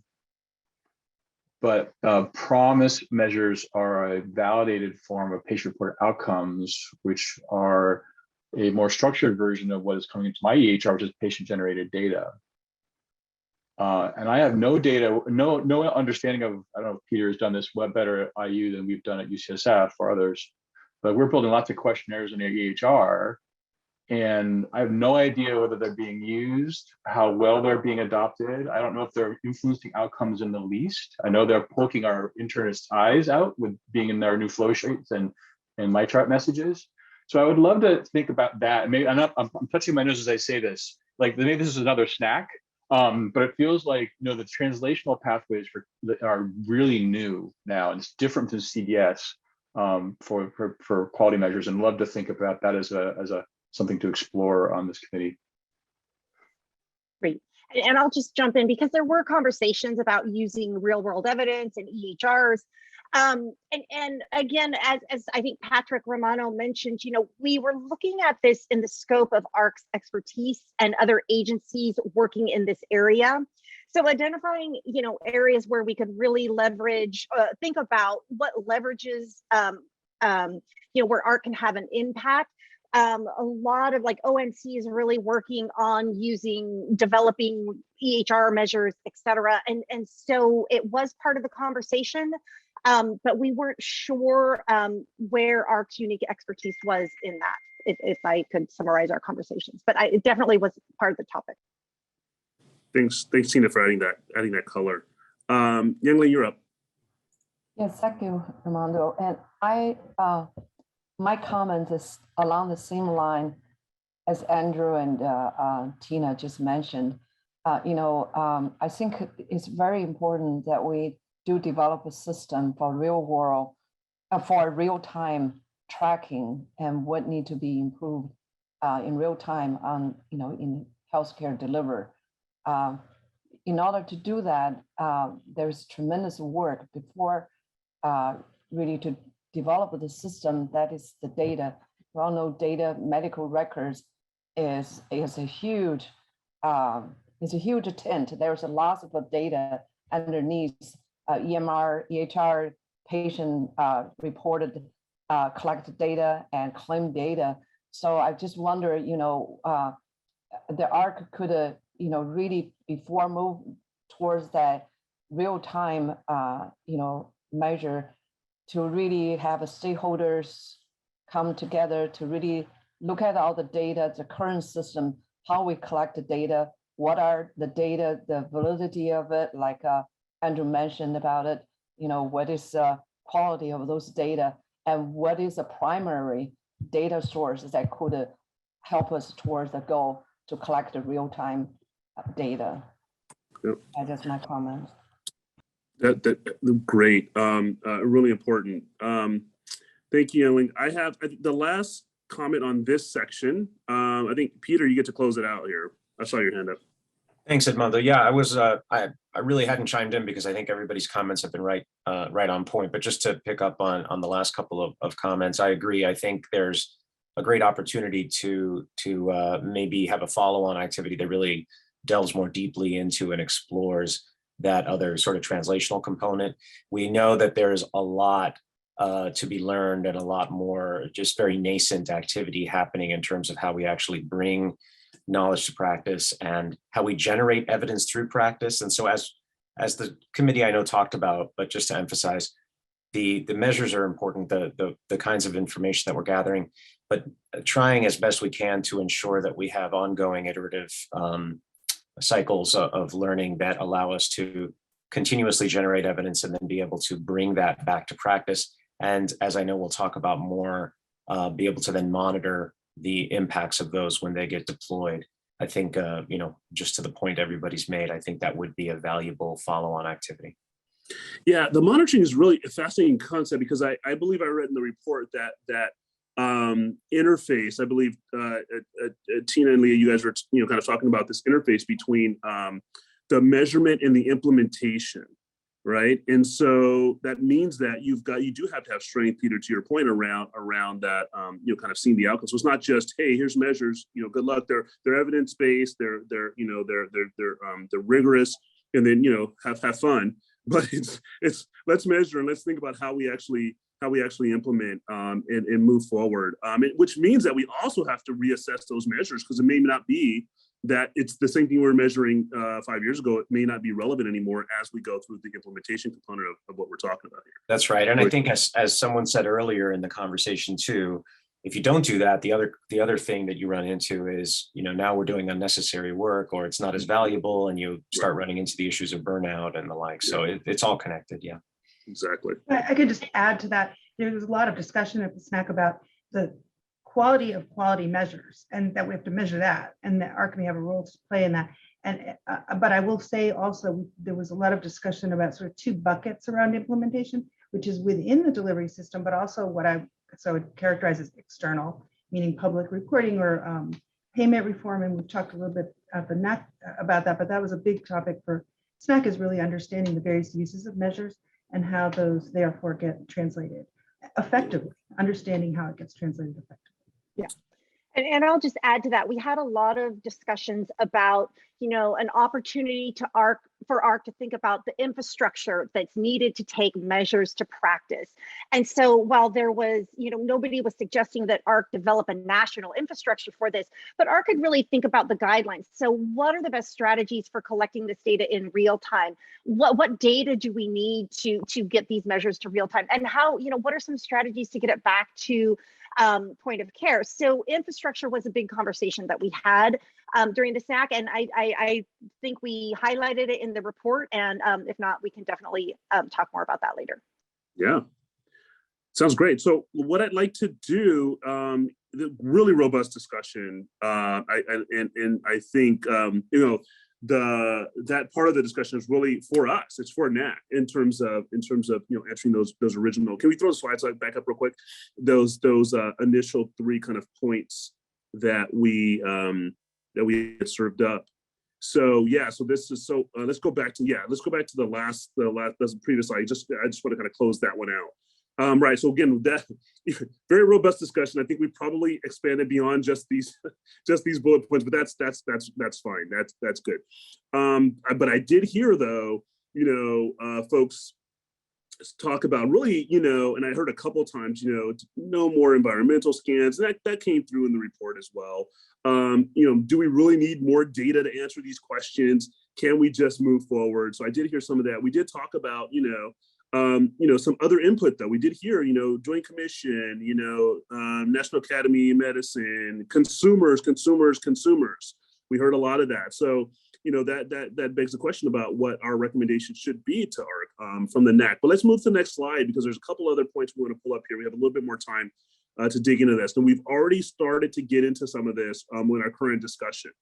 But looking at these 3 bullet points here, you know, do we agree with those gaps that were identified by the SNAC? Do we agree? You know, where AHRQ can have impact? Is there a gap in the gaps? Is there something missing that wasn't identified by the SNAC? And then, you know, really importantly, and this goes back to the comments that I had made a little bit earlier around what are we going to stop doing? You know, how do we prioritize? Or how do we, what recommendations do we make around AHRQ prioritization? You know, through, you know, research, health systems research, practice improvement, all the things that are related to quality measurement. How do we approach the prioritization? Now, again, the SNAC report did have focus areas, you know, so to a certain extent, to a big extent, that is your prioritization. You know, in terms of, you know, what you should focus on, what the recommendation is around where AHRQ should focus. And then the last thing, of course, is what's the role that AHRQ plays in terms of data for that measurement, and how do you prioritize that data generation? Because again, we talked about patient-reported outcomes. We haven't even spent a whole lot of time on wearables and all those things. I don't even know if you qualify that as PROs versus other things, you know. But how does AHRQ prioritize these efforts as well? So those are open questions. Again, we've gotten into some of that, but at this point, and you guys have seen these questions ahead of time, so we can kind of drop that and can jump right back into any more discussion on that. But I'll start actually before I start looking at hands raised. If Tina and Leah want to jump in before we kind of get to questions or comments that folks have from the NAC. Sorry, Armando. What I missed that. What, yeah, I'm happy to jump in. Before we jump into questions or comments from the NAC, you guys is there anything else you want to add vis-a-vis these specific questions that we're posing to the NAC? Yeah, I think this is a great summary of the discussions we had from the SNAC, and really understanding, you know, how we can move this agenda forward. You know, again, where do we need to do a deeper dive? I've heard several comments today that we need to do a deeper dive on particular areas. And so, yeah, I have nothing to add. Thanks. I would just emphasize the second point as something that did come up, and I thought we had some very fresh ideas came out of the SNAC discussions around engaging health systems, and even at the very beginning, to set an agenda for the kinds of issues that are really important for AHRQ to bring its research to. So I thought there were some comments about really putting AHRQ in a key spot with regard to health systems, so that we could really set an agenda for research that really drives improvement within these systems. So I thought that was really quite interesting. And there was another element to that, which was as the NAC has discussed, consumer engagement. It's a sort of different perspective on it, but engaging both at the earliest stages of thinking through the next steps in the agenda for AHRQ, I think was something that came up repeatedly in our discussions. Awesome. All right. So I'm seeing thanks for that, setting that up. So I'm seeing a few hands here. I've got Melinda first, then I saw Patrick, then I saw Peter. Great, thank you. So when we think about the gaps, it makes me fearful that AHRQ will sort of be eating the leftovers that no one else wants. But if we redefine these gaps as places where true innovation is needed, where we are at the cutting edge, I think that would be a better perspective. And I think that is the case actually for at least a couple of these, maybe with the exception of the patient-reported measures, where we have PCORI taking a lot of having a leadership role in that area, as well as some other organizations. So I would just want us to keep an eye on making AHRQ central to the quality measurement process, not only working to fill gaps and being mindful of the pain points that people have already mentioned, including like these really intense needs for standardization and harmonization, and AHRQ being right in the middle of all those things. All right, I think Patrick, you're up. Great. Yeah, so I wanted to briefly summarize something that I think I heard over the last 45 minutes, but people can push back if I don't summarize it well, which is that I didn't hear a lot of desire for certainly environmental scans or another stack. But what I did hear was a need to take this work to stakeholders, to AHRQ stakeholders, both stakeholders within the federal government, such as, of course, CMS represented here, but also ONC, HRSA, the VA, others. And also, of course, stakeholders outside the government. So the employer coalitions that Leah represents, consumer organizations, advocacy organizations. So there needs to be a process by which AHRQ really takes this to a broader group of stakeholders, engages those stakeholders, and hopefully gets additional input and buy-in. And obviously, it will be a key role of the incoming director to take the lead in doing that. So that's sort of a summarization, I think. And then to the prioritization question, again, I think reflecting on both our discussions in the SNAC and discussions here, we're seeing a transformation in care in the last several years, a transformation that's been driven by technological changes, by an emphasis on value, by the COVID pandemic, of course. And so AHRQ has to be at the forefront. And so the priorities that you see, I think, reflect that so much of the care has shifted to outpatient settings.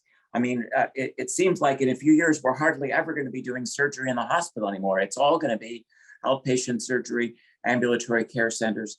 So we have to be cognizant of the movement of care to ambulatory settings, hospital at home.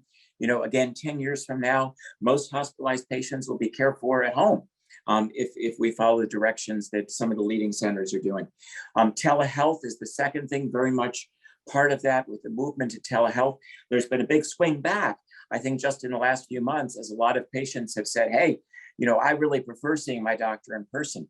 So we really need to better understand what can be delivered at home, what needs to be delivered in traditional healthcare settings. And then the third theme, of course, the theme of equity, which is the topic of the decade and of the century. But really, how do we reduce these persistent disparities and inequities in healthcare, and what's AHRQ's role in advancing measurement and implementation science? So to me, those again are the three priorities related to the transformation of care, moving to outpatient settings, the growth of telehealth services and new technologies, and the focus on equity. So, Patrick, that's a great summary, but I'm going to hold you here for a sec. if you don't mind. So given that, you know, taking off your SNAC hat and, you know, and leaving your NAC hat on here, given that great summary, would you say that those are, let's convert that into our recommendations to AHRQ, or would you say there's more work that needs to be done vis-a-vis this question that was kind of commissioned to the SNAC? Well, I think that this discussion that's happening today is part of that, and perhaps some discussion to follow. I'm not going to say. I mean, I think, you know, AHRQ has a lot of stakeholders within HHS. It's a big department with a lot of other agencies that are involved in healthcare, and so, you know, I'm going to defer to the director, to the acting director, to say, well, you know, what do you need in order to move this agenda forward? You know, you need support in Congress to move this agenda forward. You need support from your secretary and from other agencies. So I'm going to push that question a little bit to AHRQ staff to say, we're here as a NAC to give you whatever mandate, to give you whatever support to open the door so that you can get the support from the other stakeholders that you need to advance this agenda. Good point, Patrick. And you know, and I'm going to put not right this second, but I will put David on the spot. I know that I suspect, having worked with him a little while now, that he's going to want to hear as much as possible from the NAC before responding. So I won't put you on the spot yet, David, but I'm giving you a heads up that vis-a-vis Patrick's perspective, I will want to put you on the spot on that. But in the meantime, I saw Peter and then Henry and Gretchen. Yeah, so I think I want to just build on some of what's said, and I put a comment in the chat, but I'll expand on it briefly, which is that with at least one aspect of this, which is how do we go about thinking about standardizing data collection in a way that is relatively you know, less effortful, frankly, at the point of care, but also more valuable, and all the things we know need to be done in order to enable more evidence generation through practice as much as evidence-based practice. I think it is a wonderful role for AHRQ to play to work, as others have said, on those standards, and that can become a bit more concrete. There's a number of efforts that have happened over the last decade plus from specialty societies and working with electronic health record vendors and others, and they really haven't, to my knowledge, come to a really great place in terms of actually establishing a sort of standard approach and standard toolkit and repository for how it is that we should actually go about deploying our standard templates and notes and technologies to really ensure that we have the kinds of data we need through practice that can actually inform downstream learning and improvement. And that is a shame, because I think there's a really, really great and missed opportunity there. Essentially, we roll these things out and say everybody can sort of figure out what they want to do. And yeah, maybe there's a library over here that you could go to and what have you. I think there is a role to be played tying these needs together and these opportunities together for AHRQ to say, what are those best practices? What are the best approaches to go about doing that? It's something AHRQ does extremely well, and that could result in toolkits, and then downstream from that, even technological solutions to how you more easily link those to updates to practice, so that in the different sort of specialty domains or for different kinds of diseases and the like, you can say, so I'm a rheumatologist, what is the sort of minimal data set I should be collecting on everybody with rheumatoid arthritis? And all rheumatologists should basically be doing at least some minimal data set sort of in a similar fashion. And then there's opportunity for customization around that, but standardizing some element of that is something that we're missing. And as a result, it's really, really challenging to be able to phenotype these populations, to really understand whether the measures work, to really understand outcomes and characterize the populations, much less do research. So I think there's an opportunity for AHRQ to lead in the coordination of that activity, and it feels like it's in AHRQ's sweet spot to do so. Yeah, no, great point, and I believe that was I believe that I'm looking at my own notes here from the meeting. So I believe that theme did get picked up in the report. I think it's spot on, Peter, and the idea of the convening, the coordinating, and the standardization functions. I believe I saw that in the report. Tina, I don't know if I overread. No, I just wanted to jump in and say, yes, that was definitely one of the things. They're identifying these core measures for different societies and how do we standardize those? And also building on what Peter said, one of the conversations was how do we, the opportunity to expand research to really include engineers, computer scientists, et cetera, that can think about how do we, use technology to better capture these data, to think about, using different data sources and really bringing it more efficiently to point of care. So I think there's a lot of opportunity there also. Great. Totally agree as well. I think Henry, you're up next. Thank you. I'm going to pivot the conversation a little bit, but extending it. I think, the gaps are very easy to harmonize and agree with. I certainly wouldn't disagree with any of the 4 gaps that the SNAC identifies. So great work. But I think instead of talking about the what, I'm pivoting to how AHRQ would take on this work. And by that, I mean, we've said a couple of times, I've heard that these are the core competencies of AHRQ, but that's the core competencies today. And maybe tomorrow in the future, since we're talking about the future, we would have different core competencies for AHRQ. And I think, if we think back about what just happened, which can't be ignored, which is a global pandemic, and relying on empirical data to make decisions, we've been several months behind the virus. Every step of the way and every decision we've made.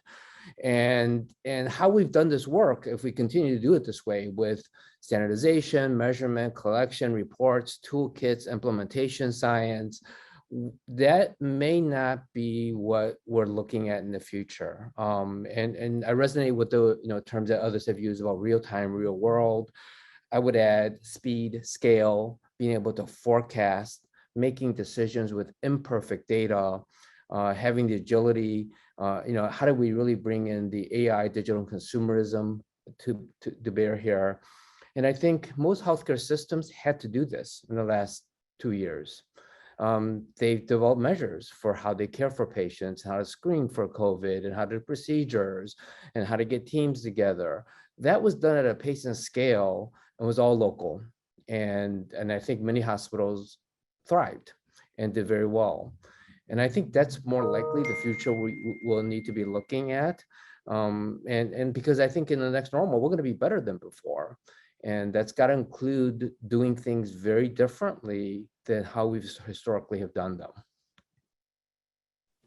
Well, yeah, great points. It's a really interesting perspective. So part of what I'm thinking about is, do we spend a lot of time understanding, which we do and we should understand, what is AHRQ's sweet spot? I've heard, what AHRQ's really good at, but how much time do we spend thinking about, wait a minute, what's the future gonna look like? What's the future AHRQ? What's the future around data? What's the future around quality, quality measurement?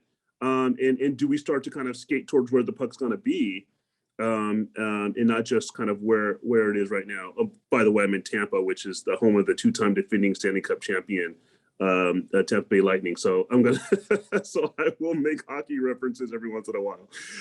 So it's really great points there. Gretchen, you're up. Yeah, thank you. To Dr. Ting's comments, I would add that leadership became a key issue in the pandemic. And so AHRQ's role in bringing forth more on that question might be useful. My other comments relate back to a couple of the themes. One, the health equity that was in the report, and we didn't discuss it much here because it's so obvious. As Dr. Romano said, it is the issue of the decade, and so just to remind us that that's a key issue of today. Another one is the consumer issue came through. And then one that I didn't think was highlighted as much in the report as it came through today was the standardization and harmonization of measures that we have to ask AHRQ to help resolve, I would say. And then I would extend this by 2 areas. One is the emphasis on practice improvement or health system improvement.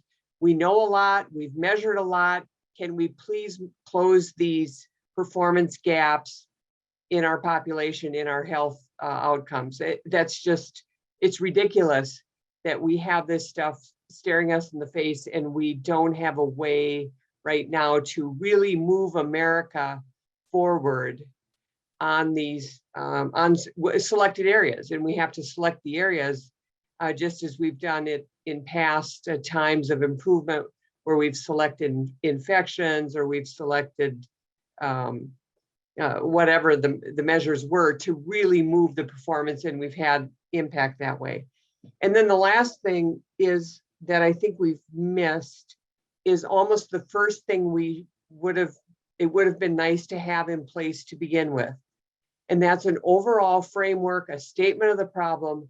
What are we trying to solve by this whole discussion on measures and on quality measures?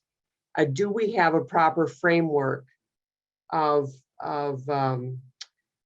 what we're trying to solve for? Chris Geschel brought it up with what are these measures for? Which measures are we trying to really discuss?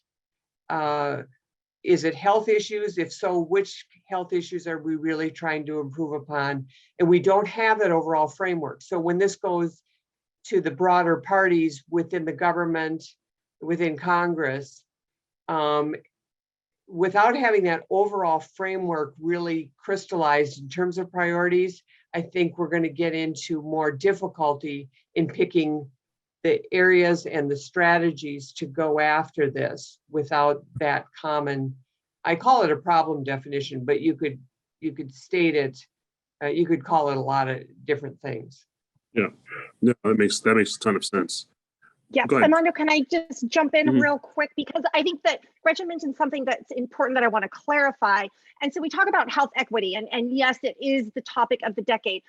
But in the SNAC discussions, I think there were two aspects of health equity. One is just measuring or just understanding health equity.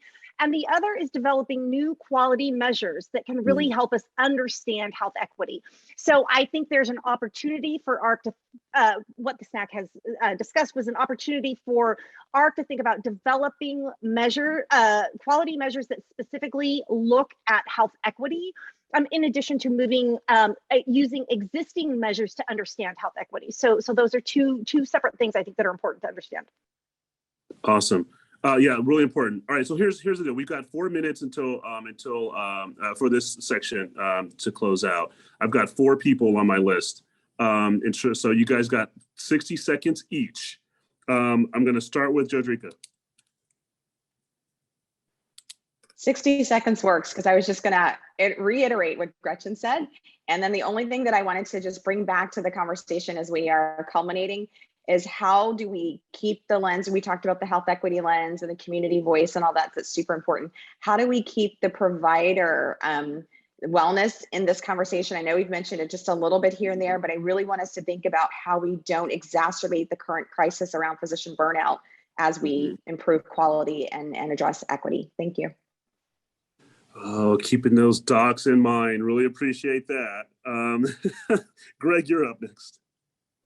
Yeah, just very quickly, I just wanted to make sure that as you think about these new quality measures and you have these discussions, that you think broadly about the continuum of care and that you're including every portion of the healthcare system and how different quality measures may be used across different settings to influence care in those settings, and don't get hung up in the most sexiest areas of care delivery. You know, there are so many difficult areas that are maybe not as sexy as others, like nursing homes, and AHRQ has done a great job of working and keeping that at the forefront. And I think we should continue that with quality measurement systems. Yep. Yeah. Makes sense. Let's see who's on my list. Mai, you're up. One, I just want to make sure that as we think about equity, we also are deliberate about the unit of analysis, and that if our unit of analysis is always the individual provider or the individual organization, we're going to be missing the structural problems. So the unit may have to be something like a county, an MSA, a state, So that's just important to call out. And the other thing is, I may have missed it. I apologize. I had to drop off for a bit. But I had a question about whether the conception of PROMs included goal attainment metrics, things that were more person-centered, and I'm seeing nods. Okay, excellent. Thank you. Yeah, you know, it gets actually, so you touch right on another interesting intersection here, especially when we talk about equity and you're talking about structural components of that, which is, you know, it's one thing to measure some of these, but at what point are, you know, do we, especially as we look at that interface between measurement and intervention, what's the role? What's the role of AHRQ? What's the role of HHS in addressing those structural challenges that you might identify? It's massive. It's massive. I mean, from my perspective, there's a gross pricing problem, and that pricing policies have tremendous power to address structural inequities, both in terms of investments, differential investments in different communities for different types of providers. We know in Medicare, for example, 80% of Black beneficiaries are seen by 20% of PCPs. So the way you price things, whether it's through an ACO benchmark or a fee schedule or a quality bonus, you have a lot of levers to pull to shift structural gaps. I got you. Yeah, that makes a ton of sense. Got it. Thank you. Susan, you're the last up, and I took some of your time by asking an additional question to Mai, so you get your 60 seconds too. That's okay. I just want to underscore what Gretchen raised, because for me, one of the hardest challenges of the work that we did in the SNAC is the fact that we have no national quality plan or focus that we all agree on, that we can then figure out where do we have the right measures, what do we need to do differently, what can we get rid of. So it was really, in many respects, sort of an imaginary exercise to try to figure out what AHRQ's role would be. And it's one of the reasons why I think we focus so much on the need, at least I think we focus so much on the need for interagency collaboration. And, you know, hope springs eternal for me that we will actually have a national quality plan with accountable measures associated with it. Yep, makes sense. So we're out of time, but I'm going to allow you know, David to kind of close this section out. As I said, I was gonna put you on the spot here. So I'll give you the last word on this report from the SNAC. Let's start with the mute button, and then we can move from there. Yeah. So thank you, Edmondo, and thank you to all of you for this. I'll take several steps back, and maybe I'll start with Susan. Yes, this was imagining, this was visioning. That's what we wanted you all to do, and to thank Edmondo and for all of you, because I don't think in my 15 years with AHRQ, I've seen a NAC meeting where you all not only just told us your individual perspectives, but started building off of each other to give us direction. And that's what we want. That's what we need. That's what we were asking you to do. As usual, you also had brilliant insights that were all over the board that we will spend the next few weeks, months, trying to digest and incorporate.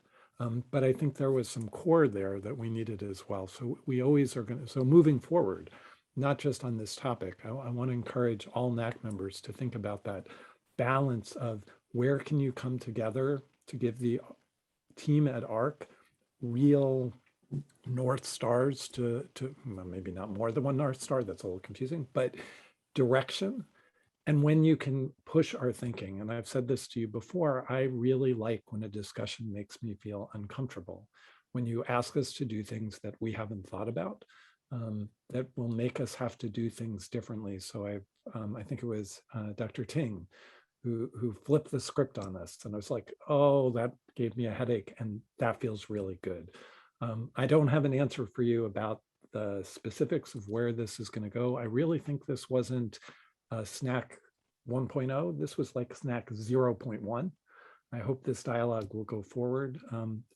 I still do, not necessarily today, want to hear from you all, though. What do you want the NAC's role to be moving forward? Because there's so many other topics you could do this for. Yeah. Do you Yep. prioritize that? That's going to be one of the things we'll have to work out as a group. And it's another exercise in limited resources. Patrick also said something that I wanted to highlight for folks. Part of, you are a National Advisory Council. You actually are the one group who is allowed to tell us what to do. That doesn't mean we will do everything you do, but you can advise us. But you're also, we think, are another way of us leveraging our capabilities. So taking what you're hearing here and spreading it out and telling other people, because somebody did point out earlier, it might have been Tina, that partnership takes both sides. And so as you're telling us to go and make partners, please go out and tell those other people that this is an opportunity for us as well. And finally, if it's okay, Armando, before I finish, somebody texted me that something I said might have been misinterpreted, and I just want to clarify the record. I have no knowledge of when or who the new AHRQ director will be, the permanent appointed AHRQ director. I was just hopeful that the kind of person who will be the AHRQ director is the kind of person who would want to join us today to listen to these discussions, and as a researcher and a health systems person, and thinks about quality improvement in primary care and all the cool things you're doing today. So if we're right, if it turns out the person here, that's great. But for anybody out there who is saying, oh my gosh, something's happening, it might be, but I don't know it. And that's not what my comment should be interpreted as. Sorry. No, appreciate that clarification, David. A couple of things here, items from a, just from a governance perspective or recommendation perspective, not really governance per se. So the SNAC has submitted their report. The NAC has an opportunity to approve that report. And so so it's kind of accept that report, but there's the other question about what we're going to do after that. But I think they're separate. But Jamie, just clarify in terms of what we need to do vis-a-vis the SNAC and closing out this first section here. Yeah. So what you need to do is just have, what is the formal recommendation to AHRQ? Is it to think about what we all said, and then maybe it's for AHRQ to think about, and then come back to the NAC and let you know what we think, what our recommendations would be, and then the NAC talk about it at the next meeting. Maybe that is the step. Yeah. And I think that seems right. I think that's what I heard. But in terms of, again, we've got our recommendations, a lot of inputs, David's point, a lot of input came from the NAC, building off of the SNAC and off of each other. There's probably a lot for you all to process. And so it may actually be beneficial before we try to launch another SNAC or do something. Maybe you do come back and say, okay, this is what we heard. This is what we think that direction is. And does this align with what you all are saying? Does that make sense to David? Does that make sense to you guys?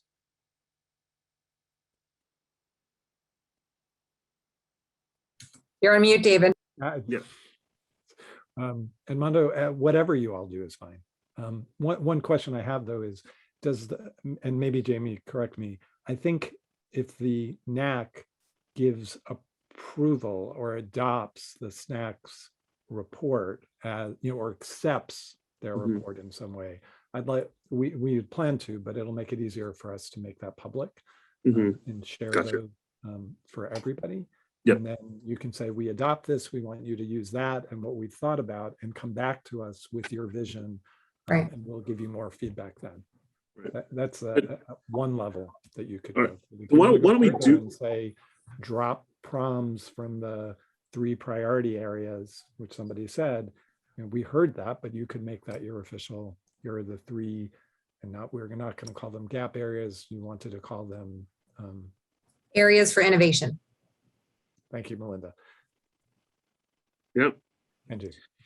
Yeah. So why don't we do that? Why don't we take the next step to kind of formally here accept the report, with the caveats, not necessarily the caveats, with knowing that the next steps are really kind of a digging in from the AHRQ team, as well as some follow up back to the NAC. So with that, again, we've got the report. We've seen it. It's 51 pages. If you didn't check, so we've got the full report. Do I hear a motion to accept that report? So moved. So there's a motion. Is there a second? Second. Second. Is there any discussion focused on accepting or not accepting the report?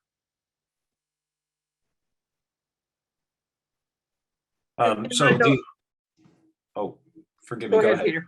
Okay, I'll just start. Thank you, Gretchen. I was just going to say, just with the formal stipulation that the additional conversation is sort of taken into account in terms of accepting the report with the additional comments that were made. That would be the only comment I would make.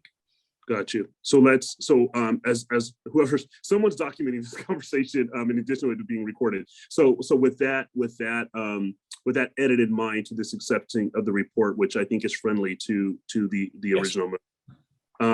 Gretchen, did you have an addition?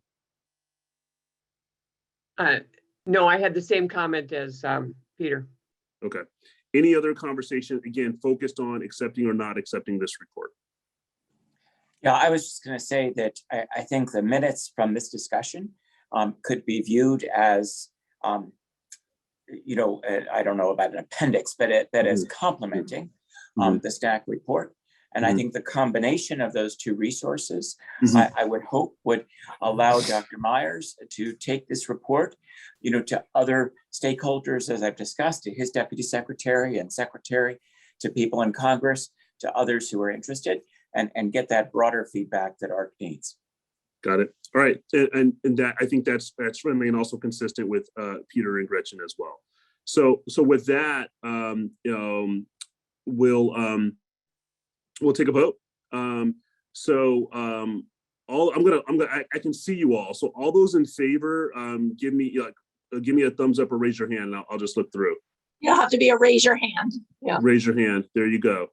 And then any opposed? Any opposed? Put your take your hands down if you're in favor. And then any opposed? It's going to scan through. I don't see any. So that being said, I think that report is approved by kind of formally by the NAC with those additional comments and caveats as noted by Peter and Gretchen and Patrick. So we've gone. So that's great. That's really good work, folks. We're a little over time. So we dig into our for those on the East Coast, we're dipping into our lunchtime a little bit, but we're going to go ahead and take a break at this point. Try to grab a bite if you can, because we've got a whole lot more meaty topics coming up around primary care. We're back at 12:45 Eastern. Okay, thank you. Let's do a quick scan on participants here. Yep. Very timely. Thank you all.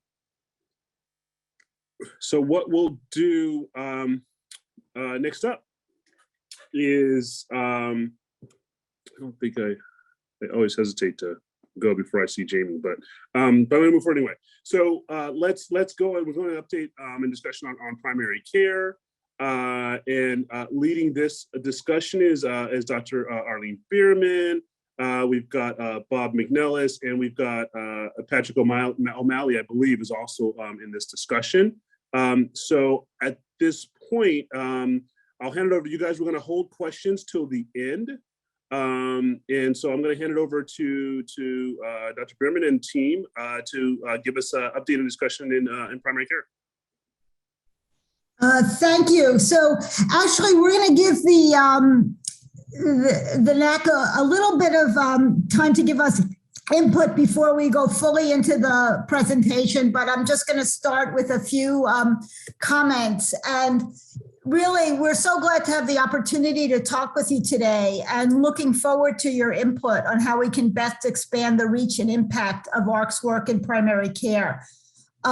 We've known for a long time that health systems that have a strong foundation in primary care have better population health outcomes including lower mortality and increased health equity. And that's one of the reasons the US doesn't do so well in international comparisons of health systems performance. And AHRQ has long said that revitalizing the nation's primary care system is foundational to achieving AHRQ's mission of improving healthcare for all Americans. And the 2009 commentary pictured on this slide was authored actually by David Myers and Carolyn Clancy in response to an article by Mai Pham on the NAC on the challenges of care coordination. And at that time, they called for renewed investment in primary care. And we've seen recurrent calls for enhancing primary care over many decades.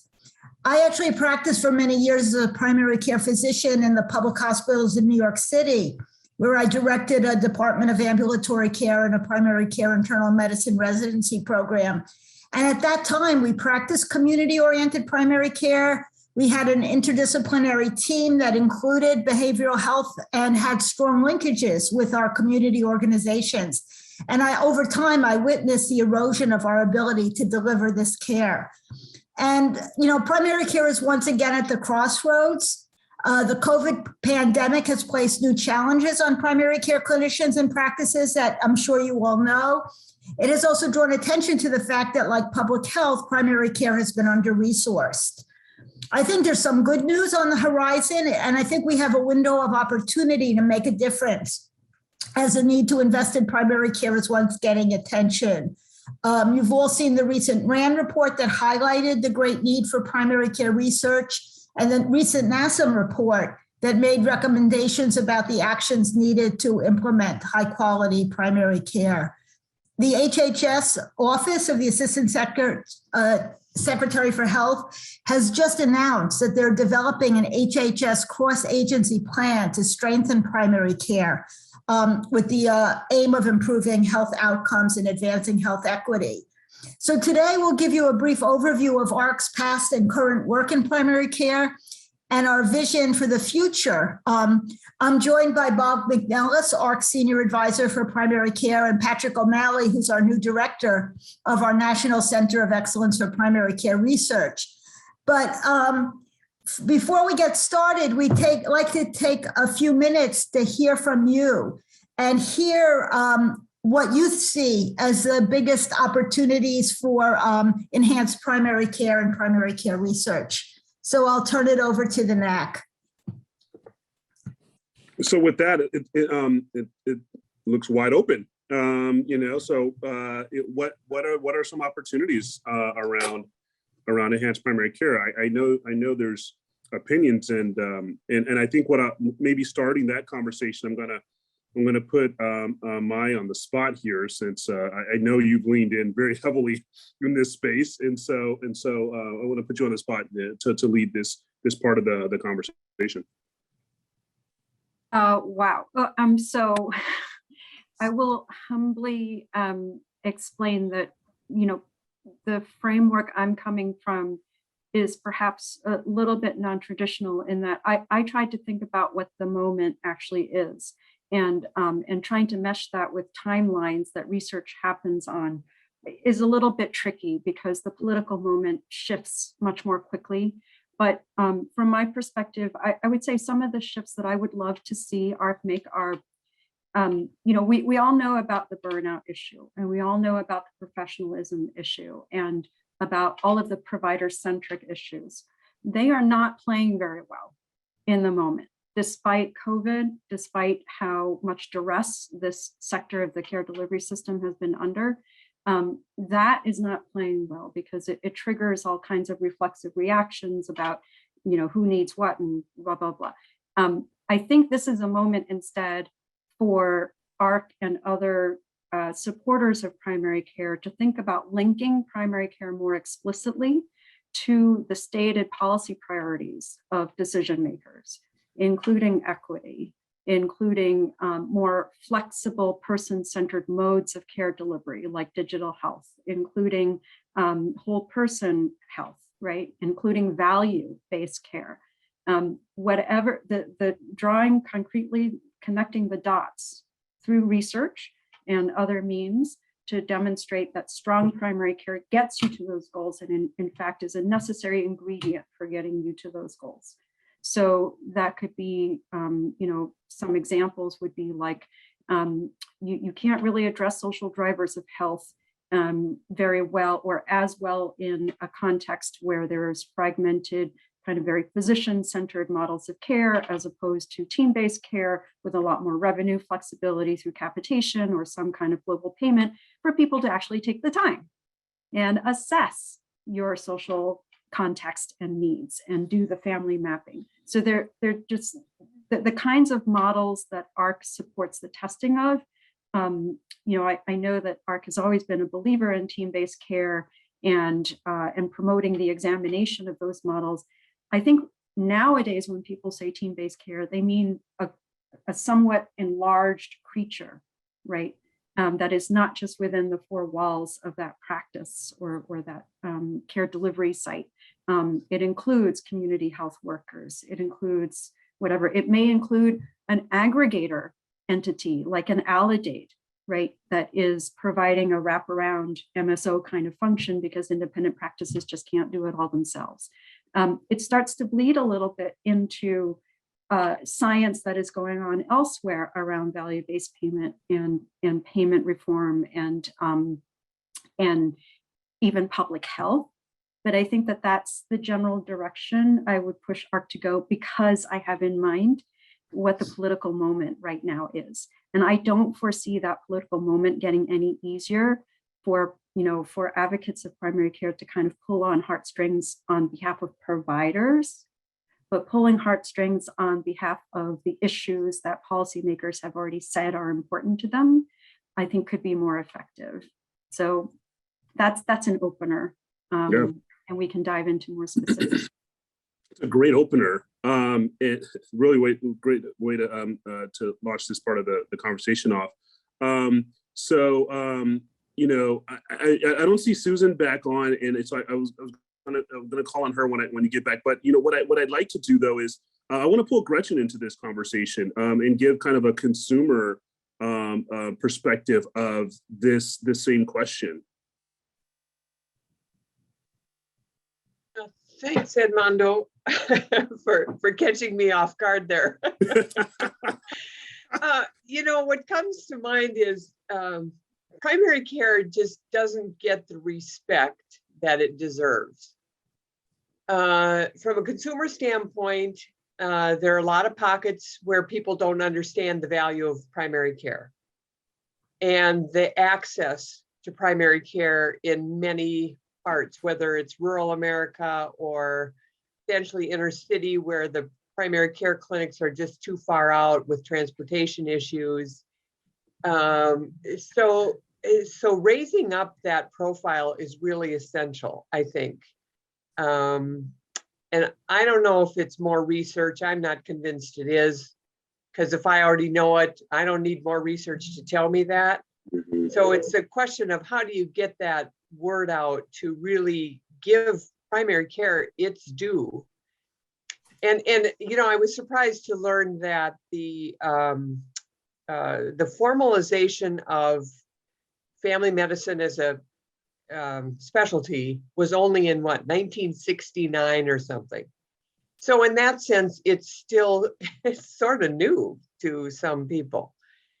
And then the second thing is the reimbursement problem, where it's so, what physicians are paid for family medicine is unfair relative to what's paid for certain specialties and subspecialties, the big ones that I won't mention, okay?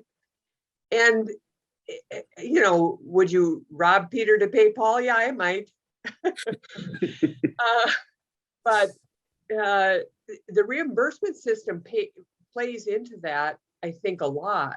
And our reimbursement system in America is a mess. So that to me has just got to be part of that equation. Got it. Makes sense. So Arlene, I see, Melinda, I see your hand. Arlene, I don't know how much time or. Why don't we quickly get some comments from, I see Melinda and Susan, and then we'll go on to our presentation. Okay, we'll go in that order then. Melinda and then Susan. Okay, as Murray said earlier, sometimes you have to sort of speak up from the economic perspective and sometimes that means you're going to say something that's very unpopular. And so in this case, I would say that we probably are at a moment where we have to fundamentally rethink primary care. We've been saying for a long time that people don't recognize the value of primary care, and maybe that's true. But what people are seeking out is urgent care, telehealth, all of these other modalities, and direct access to specialists has never been more popular. So I think we should be careful when we would say from our, sort of our lofty researcher perspective that we need to figure out ways to convince people that primary care is valuable. I think we have to figure out ways to make primary care more valuable to people. And they're not seeking out the models that we currently have. So I would say, let's look at that more broadly and think about where art can contribute to what the future of primary care might look like. Yeah, no, that's a way to challenge, way to make us maybe feel a little uncomfortable, as David says sometimes. So appreciate that, Melinda. Let's close this section out with Susan, and we can hand it back over to Arlene. Yeah, I have to say that I agree with Gretchen that we have ample research evidence that primary care is critically important and that it's really the only arena that actually affects mortality. And I think we've also learned in COVID how critically important it is, both in terms of delivery of care, but also public health. The one area, and there is a lot of work going on to support the new NACE recommendations. The Primary Care Collaborative in Washington just had a big invitational summit that focused on bringing all of the different entities in primary care together to hopefully to agree on a common approach about how to increase investment in primary care. The one area where I think we do need research, because it's becoming a very divisive area from my perspective, and I'm a family medicine PA by training, is doing more research around the quality of care that is provided by advanced practice providers. I think there's a lot of misinformation about that in some arenas that is not backed up by the studies that I've seen and by the studies I was actually involved in earlier in my career through the Schutz Center at UNC. And I think that's a very important area where we do need some more research because we do not have enough primary care providers now. So trying to exclude people that really are committed to providing primary care does not seem like a great idea to me, and I think to many others. Yeah, so really important point. Arlene, let me just jump real quick. So that's then it's all yours from that point forward. Really important point, Susan, to call out the role of APPs here. And then I don't want to, I'm going to hand it back over to you, Arlene, but I don't want to ignore really another kind of critical point that Asaf brought up in the chat around the role and impact of fee-for-service medicine. Yeah. Vis-a-vis the ability of primary care to deliver on that vision that in some ways that Mai kind of described. So I think you all should kind of address that as well as you move forward, Arlene, but back to you. No, thank you. And I saw some great comments in the chat. I'd like to encourage everybody to keep putting your comments while we're talking. And I'm going to turn it over to Bob McNellis to start the presentation. Great. Thanks, Arlene, and thanks to all of you. It's a real pleasure to be with you today. And just a couple of orders of business first. 1978 Plymouth Sapporo with a vinyl roof and opera lights. Don't ask what I was thinking then. And Arlene, I covered this already, how important primary care is to AHRQ, and really we see that revitalizing it is key to improving the health of the country. And I'm going to serve as your ghost of primary care research past, and I guide you on a 30-year journey of what AHRQ is in primary care research, just to give you some highlights of that over the next 10 minutes or so. So if you go to the next slide.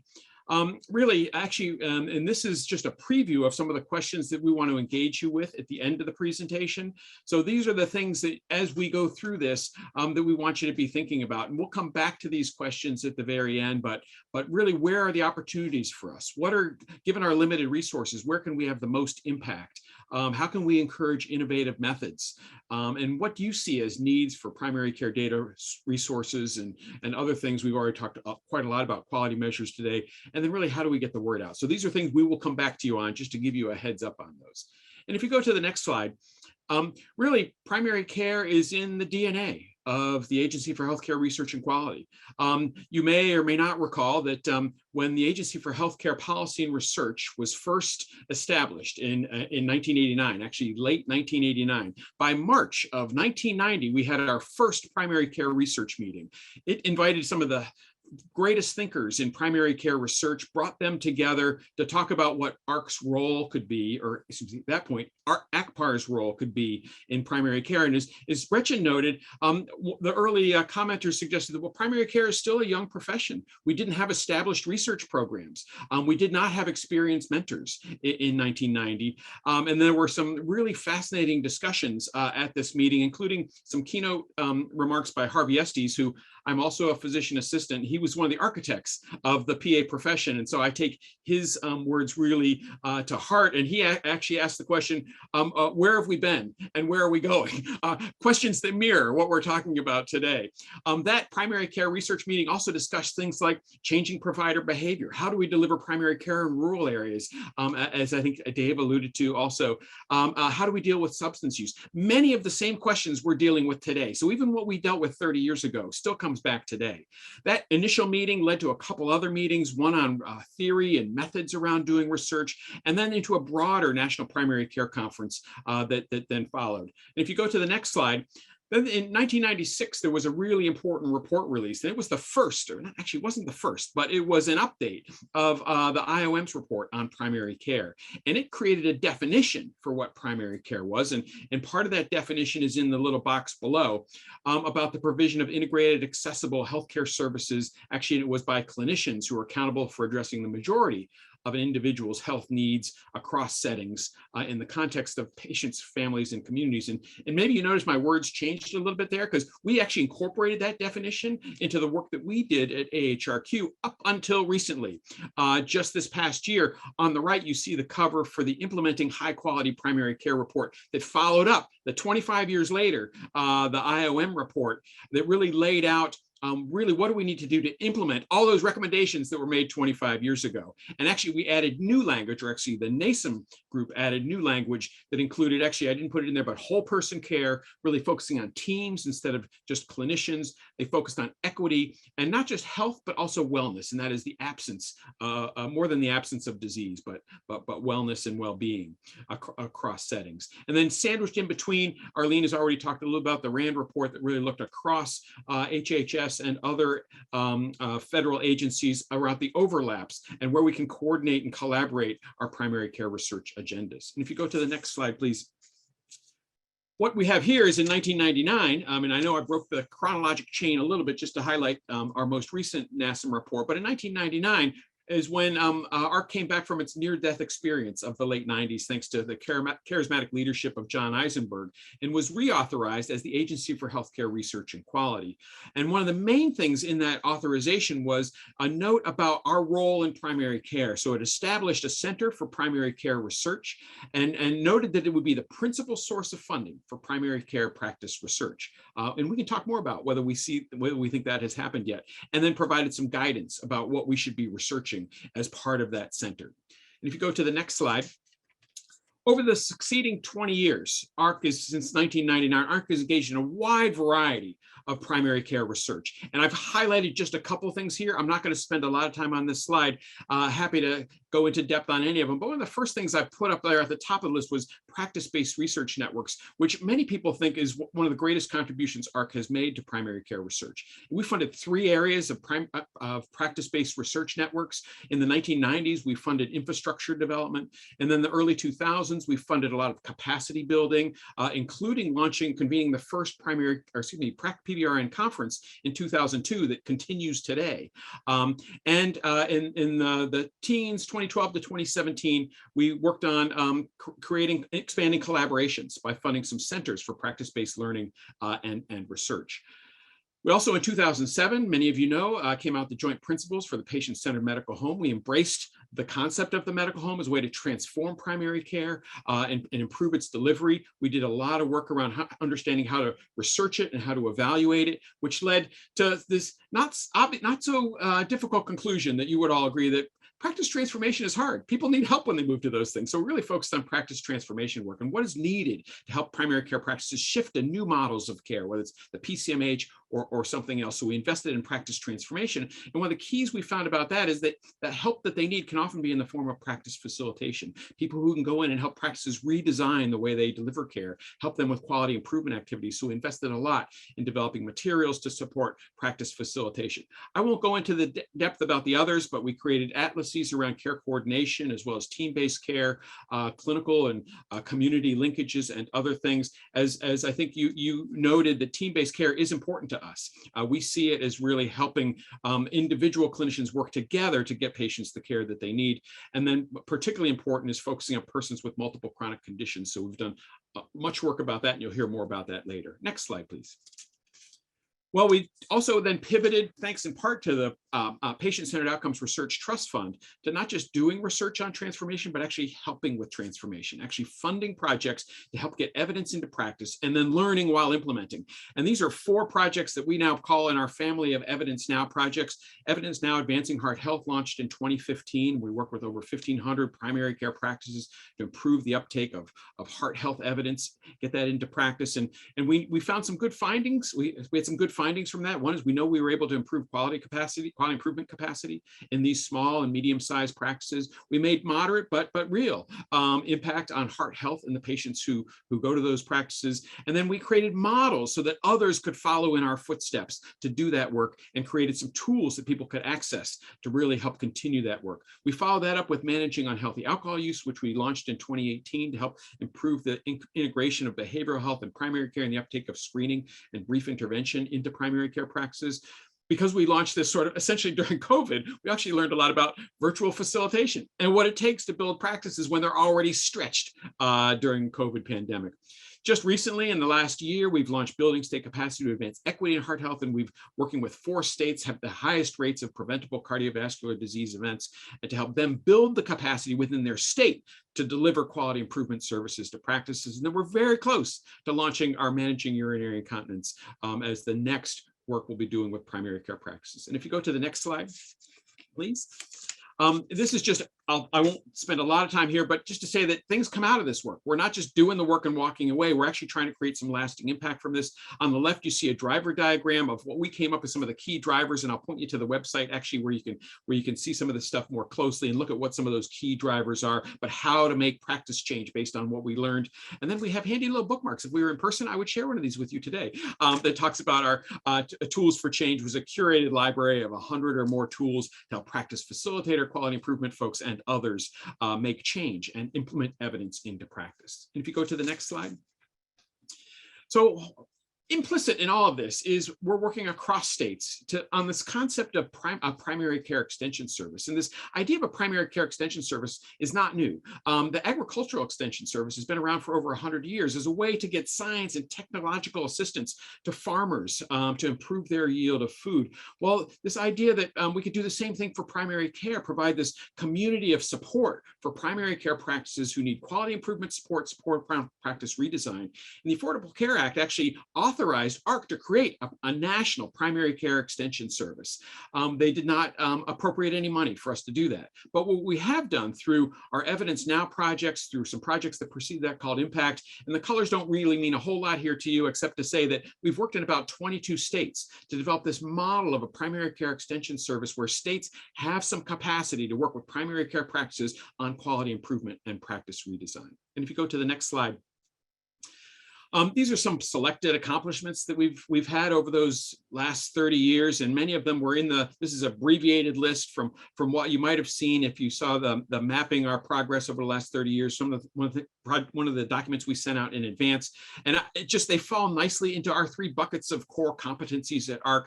I won't linger on any of these, but happy to talk about any of them later. And if you go to the next slide.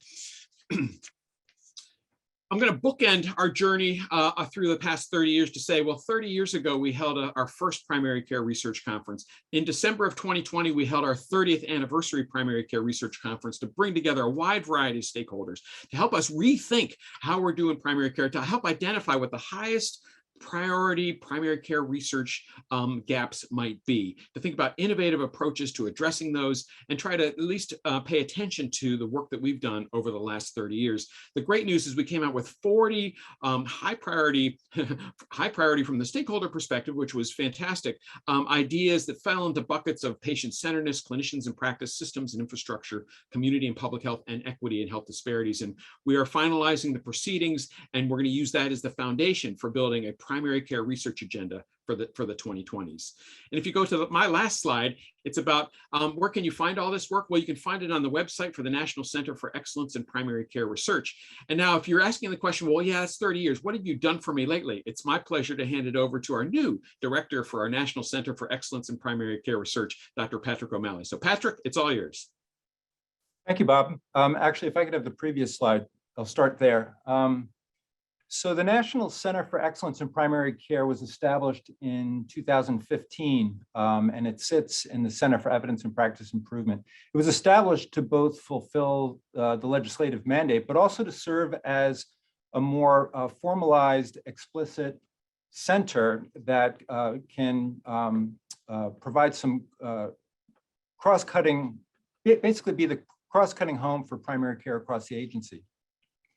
The intent is for it to be the main point of contact for primary care at AHRQ, but also to be the point of contact for the primary care community, to communicate evidence, facilitate implementation, and to provide funding opportunities for primary care research training and primary care research itself.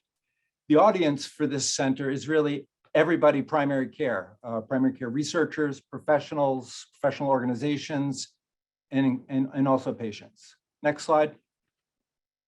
I don't want to talk too much about the center because I've only been in this job 5 months, and we still have some strategic planning for figuring out how we're going to potentiate and amplify the already tremendous work that's been done in primary care research at AHRQ. But what I did want to say is our ultimate goal is to really achieve a fully funded portfolio in these broad categories: infrastructure, workforce, methodology, learning collaboratives, dissemination and implementation, primary care outcomes research, and convening conferences for important stakeholders. Next slide. So as Bob pointed out, there's already been a tremendous amount of primary care research that's been done at AHRQ, and I wanted to comment on some of the work that's currently being done.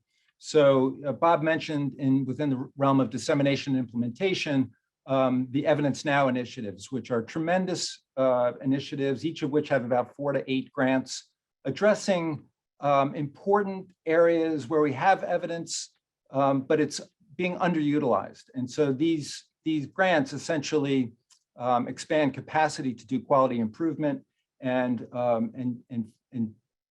find the evidence for how to improve care best. Within digital healthcare, a tremendous amount of investment in clinical decision support at the point of care to support the application of evidence. And then a really exciting initiative that's been led by Arlene Bierman at AHRQ in collaboration with the NIDDK has been planned to develop an e-care open source interoperable app that will enable better integration and coordination of care in patients with chronic conditions. Within our division of healthcare systems science, we have already developed a large compendium of over 630 health systems. There's efforts now to see how we can expand that to include primary care systems within those larger larger healthcare systems so that we can have some some way of actually measuring how primary care is performing within those systems. And then I'll also highlight within the Division of Practice Improvement the efforts at behavioral health integration. The Academy for Integration of Behavioral Health into Primary Care has done a tremendous amount of work in advancing work on tools for opioid use disorder, and also how to best integrate telehealth for the care of patients with mental health issues in primary care. Next slide. So that was basically what's been going on within CEPI, which is where probably most primary care research has been done. But across AHRQ, there are all kinds of activities occurring that are primary care research relevant. So within OREP, the Office of External Research and Educational Programs, they've developed this very sophisticated Learning Health System 1.0 and have educated embedded scholars within health systems. And Learning Health System 2.0 is being planned to not only expand that to embedded primary care researchers, but also to do that in minority serving institutions.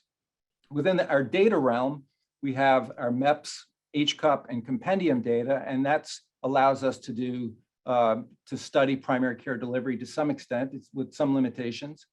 And also the Center for Quality Improvement and Patient Safety puts out a quality and disparities report annually. And there's many elements of that actually we can cull out and develop a systematic way of actually starting to measure primary care performance across systems. The other thing I'll point out within our data systems that I failed to include here is, and is relevant to this discussion that we had earlier, was on the CAPS. Obviously, the CAPS comes out of AHRQ, and it's within CQIPS, and that's the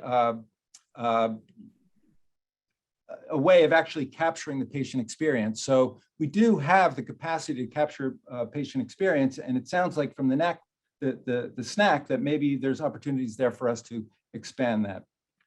Also within the realm of safety, there's a lot of interest now in studying diagnostic error in primary care. CQIPS has already developed a tremendous amount of tools for assessing patient safety in ambulatory and primary care. And they've also done a tremendous job of developing tools for patients and family engagement in primary care. Next slide.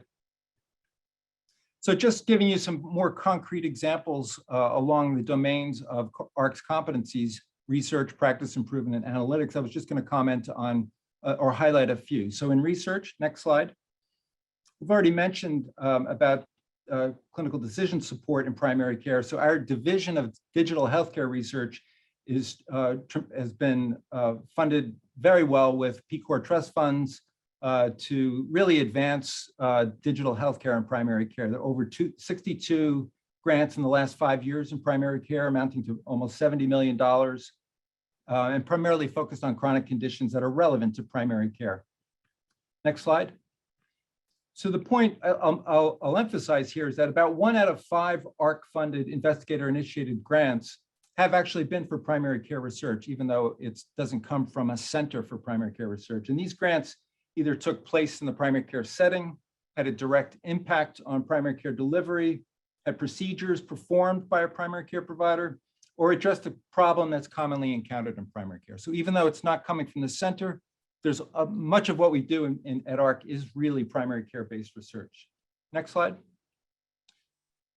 Next slide. And within the domain of practice improvement, I wanted to highlight our Academy for Integrating Behavioral Health and Primary Care. And I would invite the NAC to spend some time on this website. There's tremendous tools and resources available, and an active portfolio of grants of studying how to best implement integrating behavioral health in primary care. Next slide.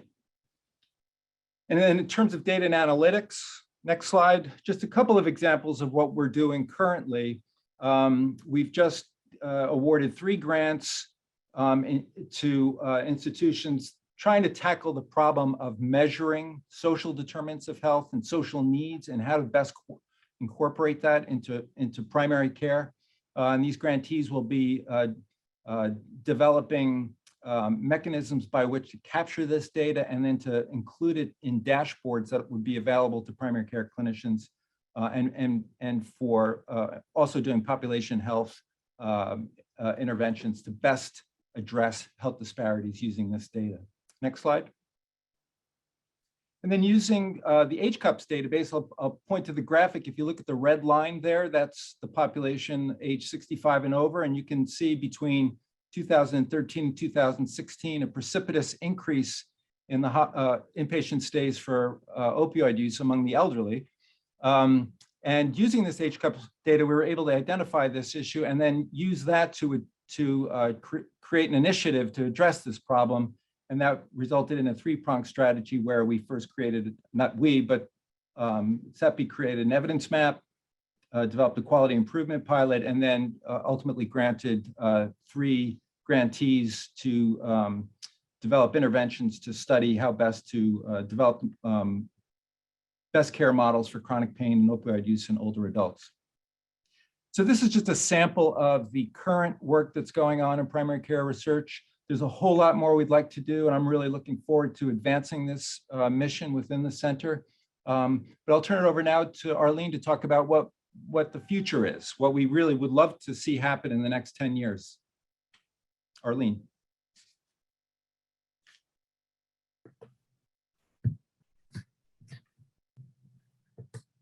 Somebody advancing the slides? Yeah. So I'm gonna not give my full presentation. I'm gonna be really, really quick because I really want to hear from you. This slide is actually from a forthcoming commentary authored by myself and Bob and Sebastian Tong, who's another researcher who does primary care work. And thinking about the conversation we started with, can we be imaginative of what primary care could be? We know it's challenged and we know there's workarounds and we know it's not meeting the needs of people, but it should be.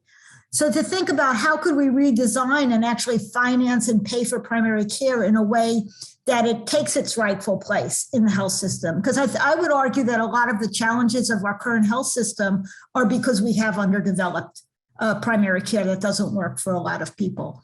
It doesn't even work for the clinicians sometimes working in those systems. Next slide.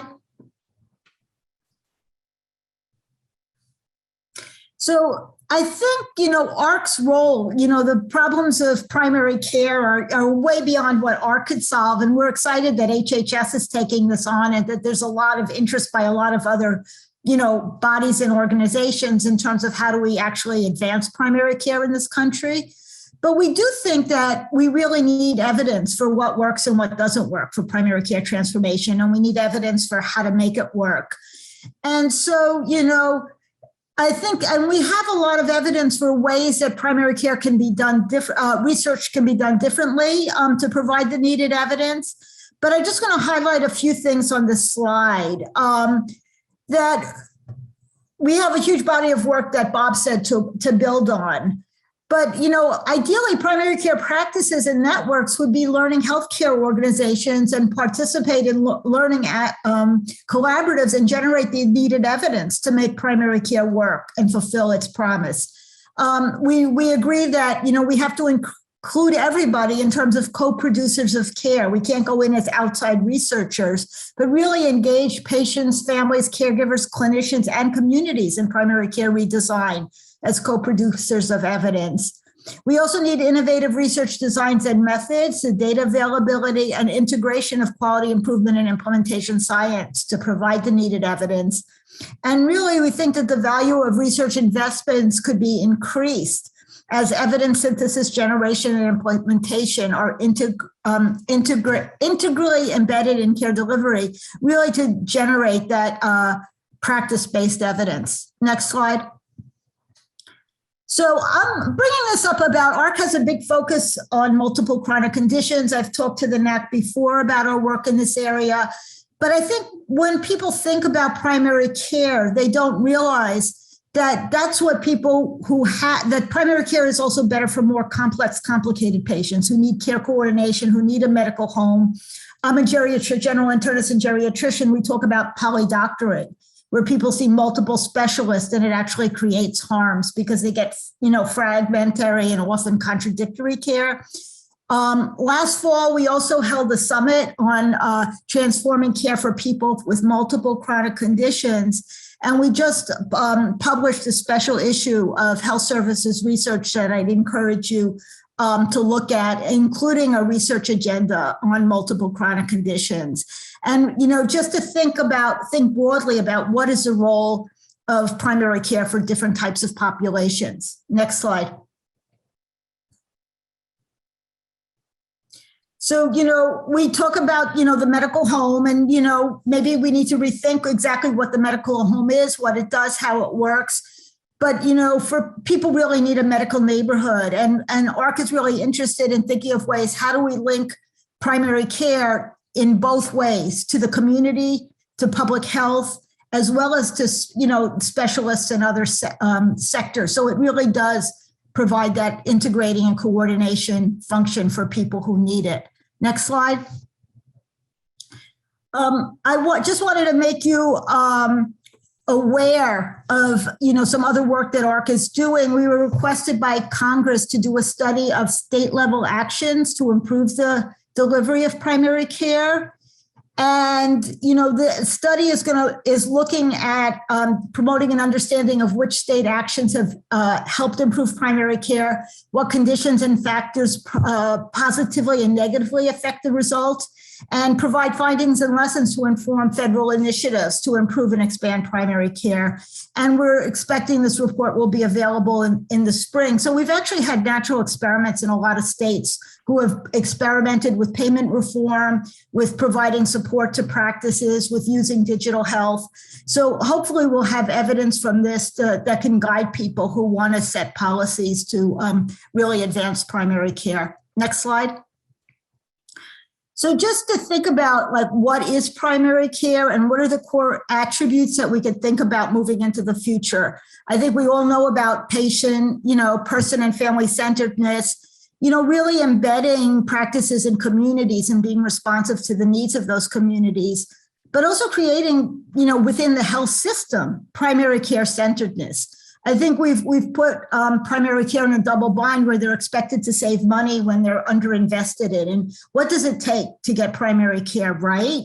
And clearly, we know how, primary care is really central in advancing health equity. And what is some of the infrastructure we need to do this? Digital health can provide solutions, improving access, care management, care coordination, clearly payment reform, workforce development, different ways of doing research, and developing the data on primary care is even sparse. So we need better data to really study primary care. So next slide. So I just want to say that we would love your help, how AHRQ could help realize the promise of primary care. And these are the slides, the questions that Bob showed at the beginning. So I'm going to leave them up and just open it up for discussion. I see Mai has her hand up, and I'll turn it back over to Armando to moderate. Very good. So it looks like Mai did jump right in. First of all, let's thank you for that overview of the work being done in this space, as well as the vision for the future. There were quite a few comments in the chat. I think that might be helpful for you all to take a look at that as well. And then these questions, if we can put those in the chat so that as we take this to a conversation, that way I can see everyone, and they'll be able to reference the questions in the chat as well.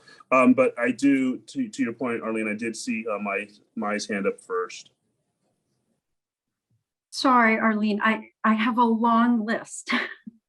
And I guess the way I'll frame it is I'm absorbing all that you mentioned, that you and Patrick both mentioned about future directions, which I think are terrific.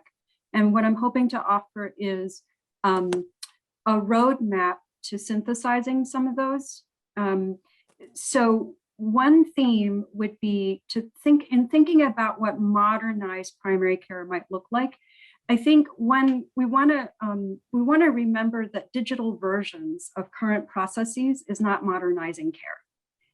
And I think that the actual, tight vision of what a truly modernized model might look like, I'm not specifically aware of that because most of even the cutting edge startups that I'm aware of have retrofitted digital onto old processes. So I'll tell you an example. I know there's already an app out there, a free app, right, developed for the disability community that allows a caregiver or an actual affected person with very user-friendly interfaces to invite in any service provider they want. Could be a cop, could be a teacher, could be a clinician. HIPAA compliant, all your documents uploaded there. Didn't even need the doc's office, right? Just needed the doc to participate in that. So that's an example of a wholly different way to modernize as opposed to just retrofitting a digital tool onto old processes. And I think that if you want to test things like that, given the structure of current markets that make it very, very difficult for new market innovators to enter, right, when incumbents have no incentive to innovate their way out of obsolescence, you may need to build it or to incentivize the building of it. And that's where I would offer the first paradigm, which is a much closer relationship with CMS. You don't have the dollars to incentivize someone to build it, but they do. If there was a model that explicitly asked for the most creative, modernized versions, low operating cost modernized versions as alternatives to traditional care delivery, that could be a thing. And then AHRQ could layer on all kinds of research questions to an enterprise like that at CMS, right? Including, I would point out, it's really important to not forget the role of payers here. And outside of CMS, which gets to just kind of, make up prices, I mean, there's some science that goes into it, but never with enough data. It would be helpful to really figure out what the input costs are, or at least what the reasonable range of them would be. What are the core elements? What is segregable? What is not? If we're living in a new world, the current fee schedule is a very poor match, right? You may need to define services completely differently, right, in a modern primary care model. And then along with that, just to get even wonkier, I don't believe that we have any credible primary care specific risk adjustment methodologies. So now I'm a payer. I got no ideal model that I can believe in. I got no way to price it, and I have no way to predict, the variation in that price. Help me out here. Those are, I would put all of that into one paradigm. The other one that you touched upon, I was really glad to hear, was this notion of patient archetypes. And I don't know if AHRQ is aware, but in the marketplace, some of these new primary care entities that are popping up, they're micro-segmenting, right? They're going after the young to middle-aged woman and her health needs, and wrapping around that, a very woman-centric holistic model. Now, they started out by focusing on rheumatologic and GI disorders because that's what they found to be most prevalent. And some of us have pointed out to them, well, if you want to get into the Medicare Advantage space, you have to be good at a lot more than just rheumatology and GI. But you get the idea that there's a lot of micro-segmentation going on, and it's a little willy-nilly. I think AHRQ has enough experience that you could put out kind of a conceptual framework of really what are the meaningful patient archetypes for which we think there really should be, somewhat distinct, tailored primary care models, and solicit proposals on that. And again, that's a different costing exercise and a different risk adjustment exercise. I'm just pleading with you as someone who has had to wear the payer hat. You can ask me to innovate, but if I only have incumbent providers with must-have status to work with, I've got no way to price the service, and I don't know what the outcomes are. I'm screwed. Good.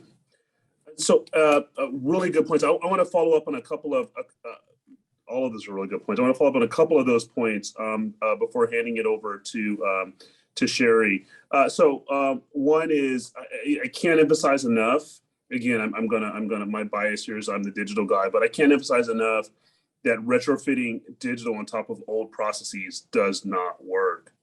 You have to think about your technology and then leverage that technology to reimagine the process itself, including who actually is participating. This goes back to the APP conversation, for example, including who's actually participating in that process, and then that's where you maximize your technology. Otherwise, you're just kind of automating processes that probably should be either rethought or removed. The other piece is I heard from additionally, there's a potential around collaboration, a CMS, CMMI type of collaboration opportunity there. And with that, I think Sherry had jumped in.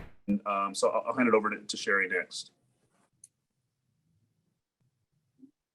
Hey, y'all, and hi, Arlene. Thank you for your work and your leadership in this space, but overall. And listening to the conversation, about what the needs are for the health system, right, as nationally, but that still meets local needs, and recognizing that this is not about retrofitting. Hear that comment loud and clear. I think one area that I know, you may have mentioned, but just to call out, to get your thoughts on, what's the hardest if we're going to tackle hard, we might as well tackle hard, which is the segments of the population that have it all, the multiple conditions and, individual conditions that have behavioral health issues laid on top. I mean, it seems like that is like the crux of the coordination that's needed across, and really reimagining primary care. And this is not just how does primary care then flex to meet, and coordinate like all of these other specialists who may or may not be involved, but to really be able to focus on what matters for the person in front of them. So, what are your thoughts there on how this approach could be operationalized? I think, the timing is really terrific. I think you may have all seen like the CMMI constructs where coordination really matters, right? And the interest in really measuring to and driving to those outcomes that are meaningful for the people who we serve. So would love to hear, your thoughts on any or all of that. So thank you so much. Over. Arlene, you want to jump in? I've got on my list, by the way, before you do, I've got Asaf, Patrick, David, and Henry on my list to follow up. But Arlene, you want to kind of directly kind of address Sherry's question? Yeah, thanks, Sherry. That's a critical question. And I do think we need to be creative. How do we innovate and study innovation and learn as we go? I do think that some failures are because we haven't adequately researched prior attempts. So how can we actually do the research in a way that can advance the agenda? Awesome. Asaf, you're up next. Thanks so much, and thank you for Arlene and team for that expansive vision of primary care research. I mean, I agree with a lot that's been said, where I would amplify around the following 3 points. First, I think that the unique value that AHRQ through its Center for Primary Care Research Excellence could offer in many ways mirrors the unique value of primary care, and not sort of an antiquated sort of, doc with a black bag kind of doing home visits view of the world, but rather to Henry's question, what is it that consumers are looking for? Well, in an age where you can have all these channels of information and wearables and AI, they're actually looking for a source of trusted integration and trusted longitudinal walking with them in their healthcare journey. They may have their watches and their websites and even their variety of specialists, but most, not all, often the ones that don't want this or don't need this are young and healthy, but most people, as they accumulate complexity in their social and medical life course, need and want an integrating function. And that's what AHRQ can do. It can be, and quite frankly, this would be a departure from the past, which has been very valuable, and a move forward could be really to be a center for understanding the primary care ecology of care. What are the microsystems at the practice level, mesosystems at the neighborhood level, and macrosystems at the payment level that either exist, need to be improved, or don't exist in order to improve the provision of a usual source of longitudinal, continuous healing relationships, which many patients and most people will need over the course of their lifetime in order to integrate all these new information flows and all these new dynamics of practices. It's not that we want to be in a sort of primary care of the past where people just show up to a clinic with 4 walls or maybe do a little telehealth. It's that we actually need to have a place that studies the practice of primary care, what it actually looks like. Should you have this many MAs and that many nurse practitioners? Do you even need doctors to lead practices? What about all these new models?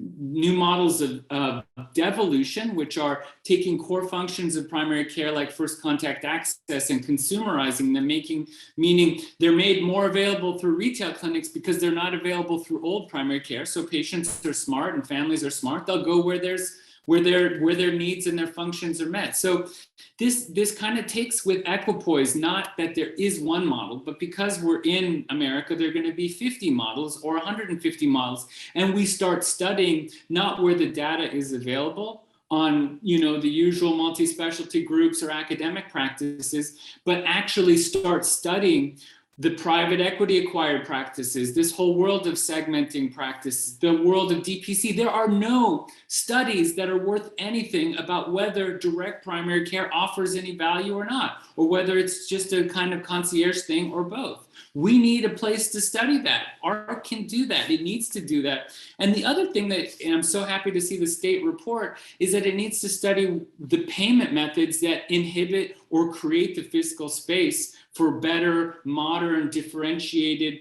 attuned primary care to happen.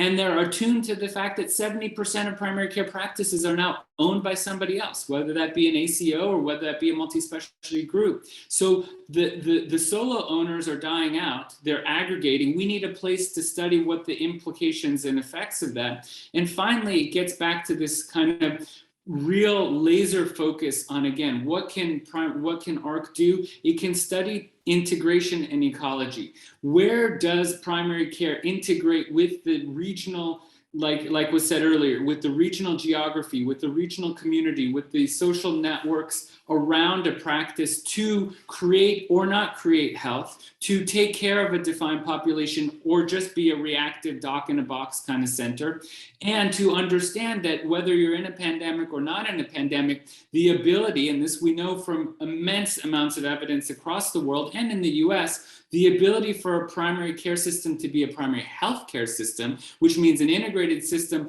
with the public health functions. So it's that point of integration between clinical care and public health that will define the ability to meet Arlene's 2031 mandates. And we need a place to study these ecological, holistic points of systemic integration. I'm not trying to get all meta here. I'm trying to really say, all the other centers and NIH regions and all the other sort of academic groups will study the atomized parts of primary care. AHRQ can study the whole, the integrated whole, or the consequences of disintegrated fragmentation.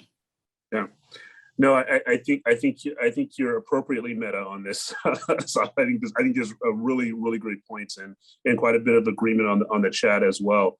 Patrick, you're up next.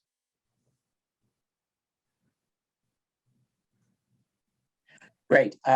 Yeah, so just a couple things. So one is, I have to really humbly admit that I am not a primary care researcher. I'm a primary care clinician. And so I really defer my colleagues like Mai and Arlene, have spent decades really thinking in depth about these issues in a way that I haven't. But I'll just say that I think this is an area where it's really important for AHRQ to coordinate, strategize, with other HHS agencies. And, I happen to be in a practice that is, part of this new Primary Care Plus initiative by CMS. And so I assume that Mai, from her work at CMI, and Sherry know more about this even than I do. But we're being trained in what it means to be a Primary Care Plus practice site, and how we're being challenged to provide more effective care to help keep patients at home and help improve their function at home and so forth. I think that's very exciting. All of us in my clinical practice think it's exciting. So it's a great opportunity. I'm sure CMMI has its own evaluation program, but there's opportunities there, obviously, to collaborate with CMS to better understand how these primary care initiatives and innovations are working in the field, how they can be improved, what's going right, what's going wrong. And the same thing I will say is true for HRSA, particularly in the domain of rural health, and we've heard a little bit about that from my colleagues here. But HRSA has really been the lead agency, I think, for rural health research and rural primary care. And so that would be also an important area where AHRQ can really, I think, develop some initiatives together with HRSA. To be honest, I don't mean to be critical at all of my colleagues at HRSA, but I think they're very good at funding innovative projects. They're not very good at systematically evaluating the outcomes of those projects. And so that's an opportunity where potentially, AHRQ's expertise together with HRSA's and CMS's can expand the totality of what we know in the field. Arlene, you can jump in. I saw you. I just want to quickly respond to Patrick because you're spot on. And I think I'm glad that Sherry's on. And I think that AHRQ has a role, like we're relatively small, right, compared to HRSA or CMS, and really as a science partner. How do we do the research? So, CMMI can, change payment incentives, but there's a lot of work to do to figure, somebody was talking about this morning, the how. How do you actually make practice work? And I think that's where we could contribute. And we'd really be welcome to hear. We'd love to partner more closely. It's the same thing with HRSA. How can we study some of their innovations in a way that provides them evidence that they need about what works and doesn't work? So I just wanted to thank you for that comment. Awesome. Yang-Ling, I see your hand up, but I wanted to go to David Schmitz because you had a comment around rural care in the chat. So can you pull that forward, David? Yeah, thank you for the opportunity just to comment. I guess I will comment from the perspective of a experienced rural family physician, a researcher on rural healthcare workforce, and someone who's a medical educator. So I have to think a little bit further ahead. I was recently asked to write a commentary on for the ABFM and others. It was published in the Journal of Family Medicine, looking at what do we need to do to educate for rural healthcare workforce 10 years from now. And I guess what I would say is I really like what I'm hearing here about what this agency can in fact do. And that is, again, look at regional geography and ecology. I really liked that. Integration and coordination of care that result in outcomes that matter. So I'd like to introduce something into the vernacular that I'm hoping, if you're not familiar with already, you might become familiar with, and that's the concept of rural generalism. Rural generalism is something that actually is more popular in Australia and is differentially paid with regard to the ability of a provider to, when we think about primary care, sometimes we narrowly define that in a way that may result in not the healthcare outcomes we're looking for. I tend to think of it myself as being the primary contact of care. So in other words, whoever is on the healthcare team, whether it's a physician or an advanced practitioner, is that individual able to make the diagnosis and make the appropriate timely referral to definitive services if they can't render themselves that definitive service? And so that really becomes important if you think about limited resources, especially in outlying remote or rural communities, for example, as hospitals or other clinic settings may not be able to definitively care for that patient, but at least get them to the next level with or without assistance. One of the biggest disruptors in my mind, looking 5 or 10 years down the line, is in fact telemedicine. when we look at the payment systems of how workforce is supported in these environments, it's going to become increasingly important to make sure that the rural generalist, that is, you're kind of pluripotent, right? Whatever the patient comes in with, if the patient comes in at 9.5 centimeters, you've at least been well trained enough to be able to get the baby delivered and manage a postpartum hemorrhage, right? Or if the patient needs a chest tube, maybe somebody with telemedicine assistance could walk you through that. I often think of obstetrical care and emergency care, but it could be a complicated diagnosis with regard to rheumatology or something else that's time critically sensitive, even an ophthalmologic emergency. I guess my point is that there are certainly some things that need to be transferred, but not every hospital has a cath lab, and you need to know how to manage myocardial infarction within that first couple of critical hours. So as we begin to look at what quality means with regard to not only primary care, but being the primary contact of care in these settings, it's important to actually look not only beyond the clinic of the patient-centered medical home, but to systems across geography. And that's where it becomes more challenging. When you look at quality indicators between, for example, a transferring critical access hospital to another system, how do we actually integrate that? So NQF has done some good work looking at, for example, disaster management. But how do we look at these sorts of things before it's a disaster, when it's in fact looking at quality healthcare? So I would be very interested in being able to design and study quality from a primary care standpoint, but that's not ignoring the disruptor of telemedicine, which in fact may undermine much of the financial recoupment of services, because that's geographically disruptive. But on the other hand, it's still supporting actual patient outcomes that matter. So I'd be happy to talk about that more, but I think Australia has done a really fabulous job of looking at differential payment for rural generalism. Oh, that's great comments, and the concept I love of thinking about telehealth as a disruptor from a B2B perspective and not just a B2C perspective, and from doc to doc in some ways, clinician to clinician, really interesting. Yangling, I have you next, and then I think Judge Riga, you're after Yangling. Yeah, thank you. I have one clarifying question and then another comment. So the question I have is on slide 37, that says the future vision for primary care research in 2031. One item is patient and their family and caregiver, clinicians and communities are co-producer of evidence. And I really like this, this concept. I'm just wondering if I could get a clarification on what is the evidence we were talking about here?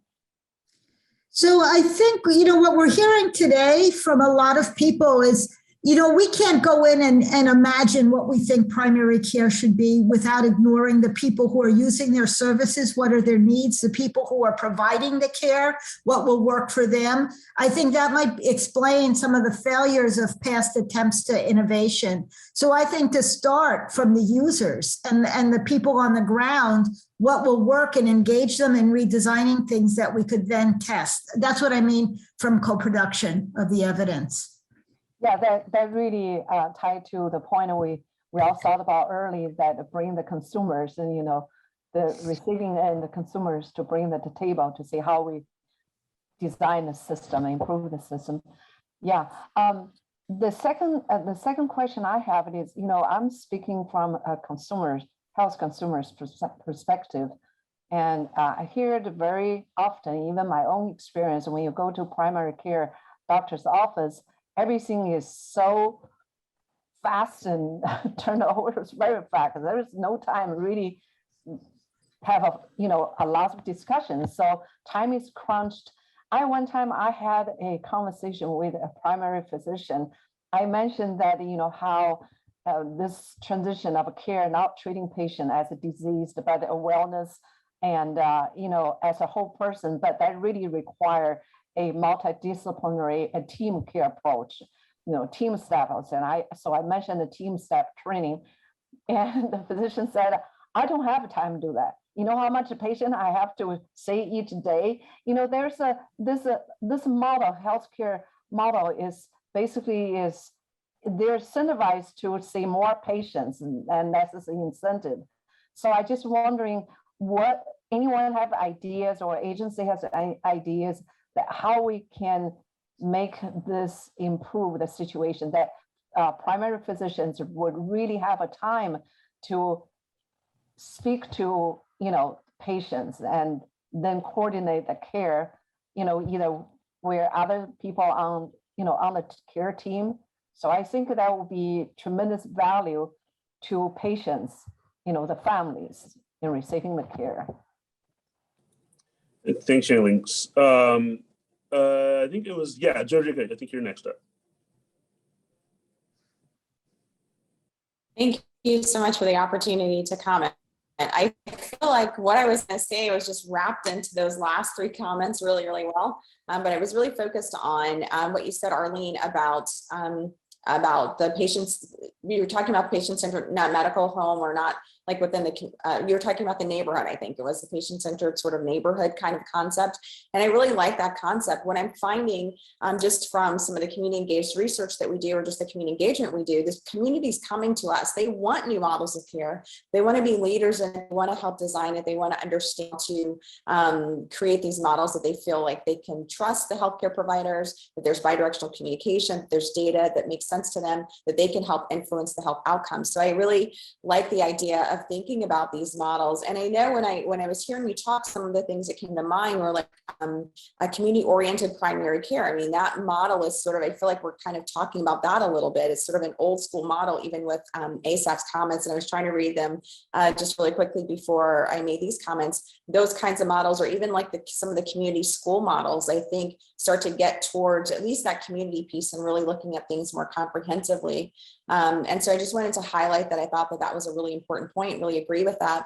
And then also, and I think David alluded to this when he was talking about sort of the looking across geography and those kinds of things, how do we teach and develop our workforce to be able to handle these kind of models? Because as an educator, I think also it's really important, like the students, residents, they're like, I can't do it all. How do I do this? How do I interface? And of course, that's where the team-based and transdisciplinary care comes in.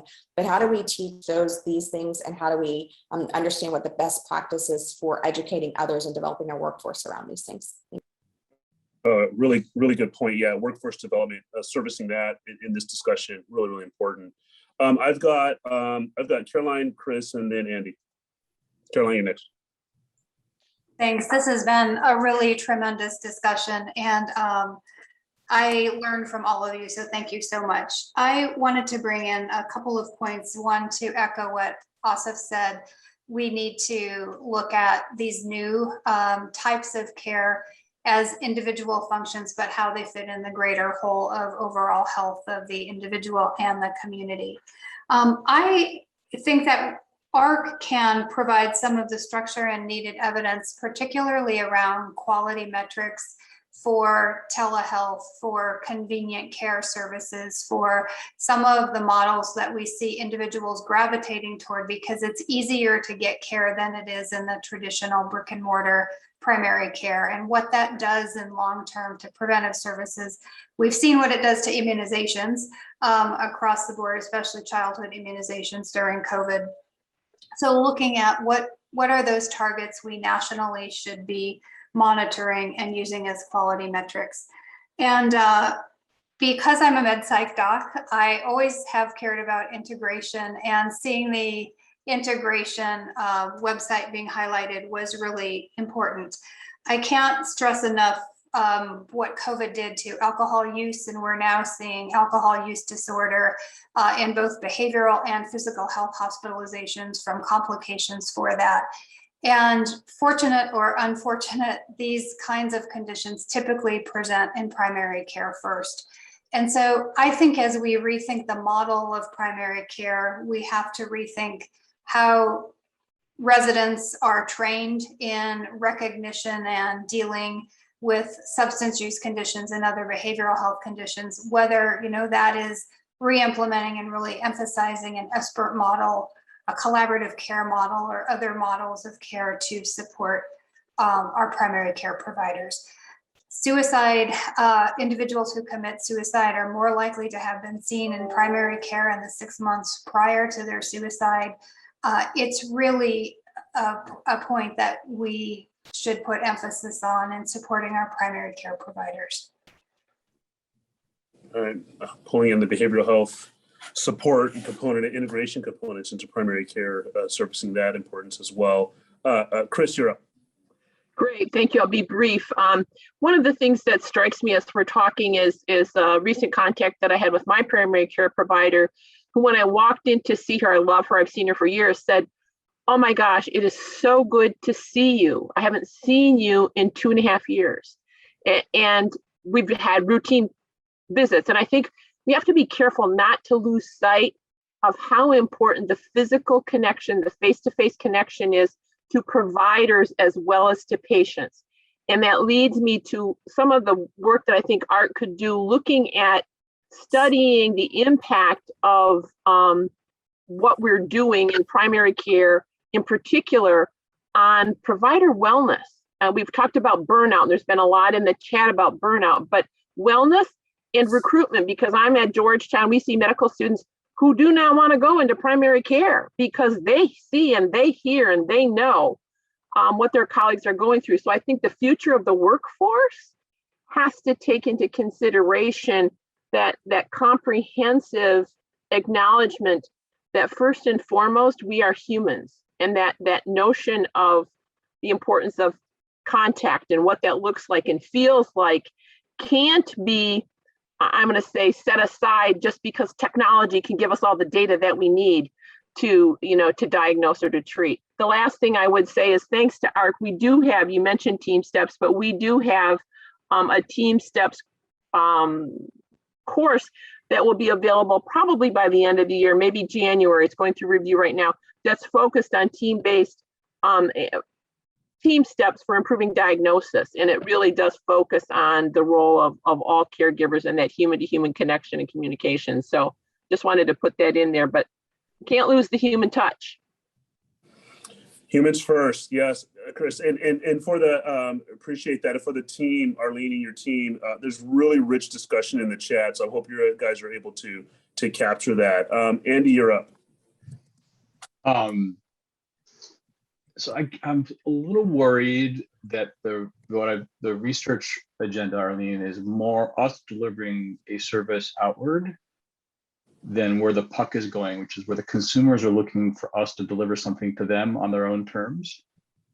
We're competing already with schedule on demand, care on demand. We heard of an app. Then the model that has to become then, how do we adhere to the tenets of primary care, community-based care, integration, all the care coordination things we think are important in primary care. And patients may not want that up front. They may want to have access to a cardiologist when they need it, a primary care doctor when they need it. There's still value to someone, a payer, a health system, probably the patient, to make sure they're on the right meds and their prognosis is adhered to or observed, and there's the ability to see the doctor when they want. But I would like to tap the brakes just a little bit and have you think about what that looks like. Consumer-driven healthcare. It may be facilitated by payers. It may be facilitated by health systems. But I think I've just, the vector here has been mostly us outward. And I think the first half of the day, we talked a lot about engaging consumers in this. I think a key strategic thing to think about as you're just crafting your program is, like, what do consumers really want from primary care? No, it's a challenging thought, Andy, and it may go back to what we talked about before. I think under the guise of digital, which is, do we have to kind of really rethink or restructuring our whole approach here? Which is a challenging thought to kind of wrap your head around. Although what I'm seeing in some of the chat is maybe it's kind of we've seen it before. And maybe there's models that we actually either have already implemented or are already discussed in research that need to be kind of resurfaced to address some of the issues that you bring up, Andy. Susan, I see your hand up, and then Greg, I see yours afterwards. Yeah, I want to respond to what Chris just said and also what Andy just said. I think what Asaf was suggesting in his chat comment is to do exactly what Andy is suggesting we do, to figure out what models work for which patients, and then how do we evaluate those so that it's not, I mean, I think of it as right now we have one size fits nobody, and we need to figure out how to do it better. I also just want to respond to what Chris said quickly. At the beginning of COVID at MGH, we started doing virtual town halls in our primary care practices with our patients. And these were initially focused on trying to figure out what the heck was going on with COVID and share that with our patients and keep them up to speed. But the real underlying purpose was to maintain a social connection, especially for older patients that were really isolated. And we have done these now for thousands of people. And what we discovered almost immediately is that they were as healing and inspiring to the clinicians that participated in them as they were to the patients.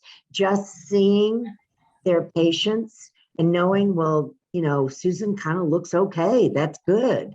And even some of our practices had the entire practice staff make little videos that we would play so that they could, because we know that our patients are often closer to the front desk person, the phlebotomist, the MA, and more comfortable with them than they are with some of our doctors. So these were very powerful to underscore what you were saying.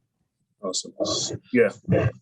Really great thoughts there as well, in a way to potentially leverage technology.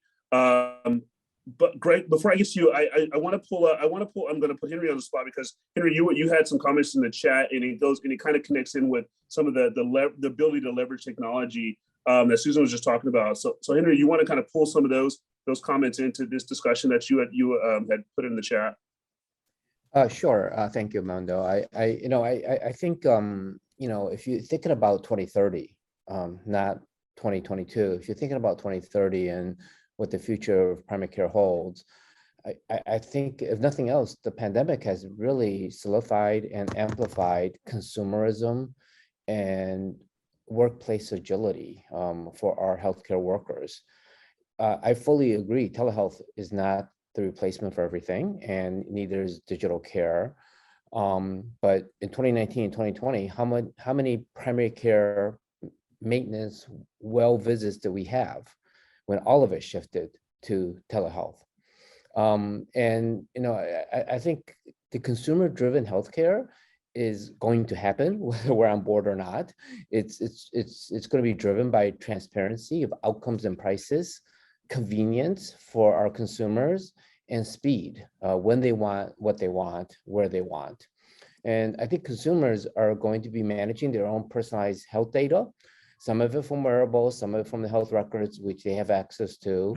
And I think digital and physical care are going to be whether they choose digital care or physical care, it's going to be consumer driven, guided by hopefully on demand as they want artificial intelligence, where and when a consumer wants either knowledge about a question or actual care.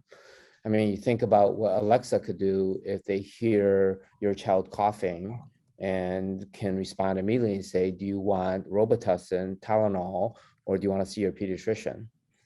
That's the future that's happening today. And I think the future will be many people will want to access knowledge and care through their smartphone for basic and preventive services.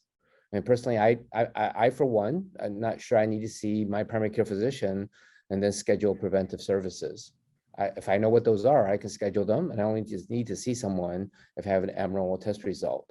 So I would just encourage the group to think about what the future holds and where the puck is already going. And the question is, how do we participate in that, as opposed to being very provider centric and say, this is the models that we want to provide, and we think what our consumers want and need. Yeah, provocative and pushing the envelope there in terms of how we think about it, how we approach this. Greg, you're up. Yeah, thank you very much.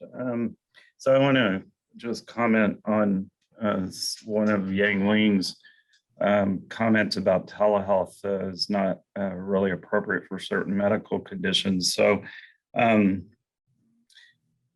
one of the issues that I think is super important is that, that while we think of telehealth as being a real solution, maybe for access in primary care, and it certainly has been a solution for many people during COVID, but during periods of crisis like COVID, and there will probably be others in the future, telehealth may not be a one-size-fits-all solution for everyone. And what I'm getting at here is that, of course, I talk about nursing homes a lot, and that's where I do most of my research.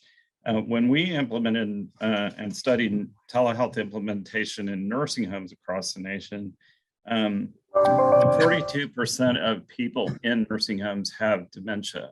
And when you put a piece of technology in front of a person that has dementia, especially in advanced stages, they don't understand what that technology is. They don't understand why they're talking to somebody through a piece of equipment, and it's very confusing to them and quite frightening, actually, according to the staff that have been implementing it. So I think when we think about models of care and the reaction, the development of technology and telehealth and other forms of the way that we use technology in care, we have to consider those diagnoses that the technology might not be appropriate for. And those models of care are super important to those people and their caregivers.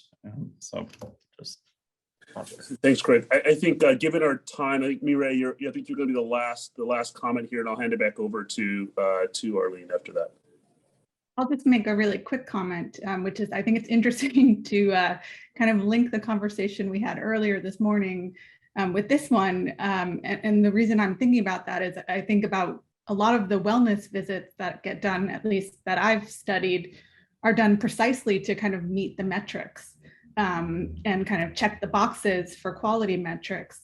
And so I think it's important to kind of bring those two discussions together and think about that in the context of the models that we develop and how they may or may not be constrained by the quality metrics we use. So that's it. In the last minute, Arlene, it's back to you guys. Oh, well, I can't thank everybody enough for this rich discussion and lots of food for thought.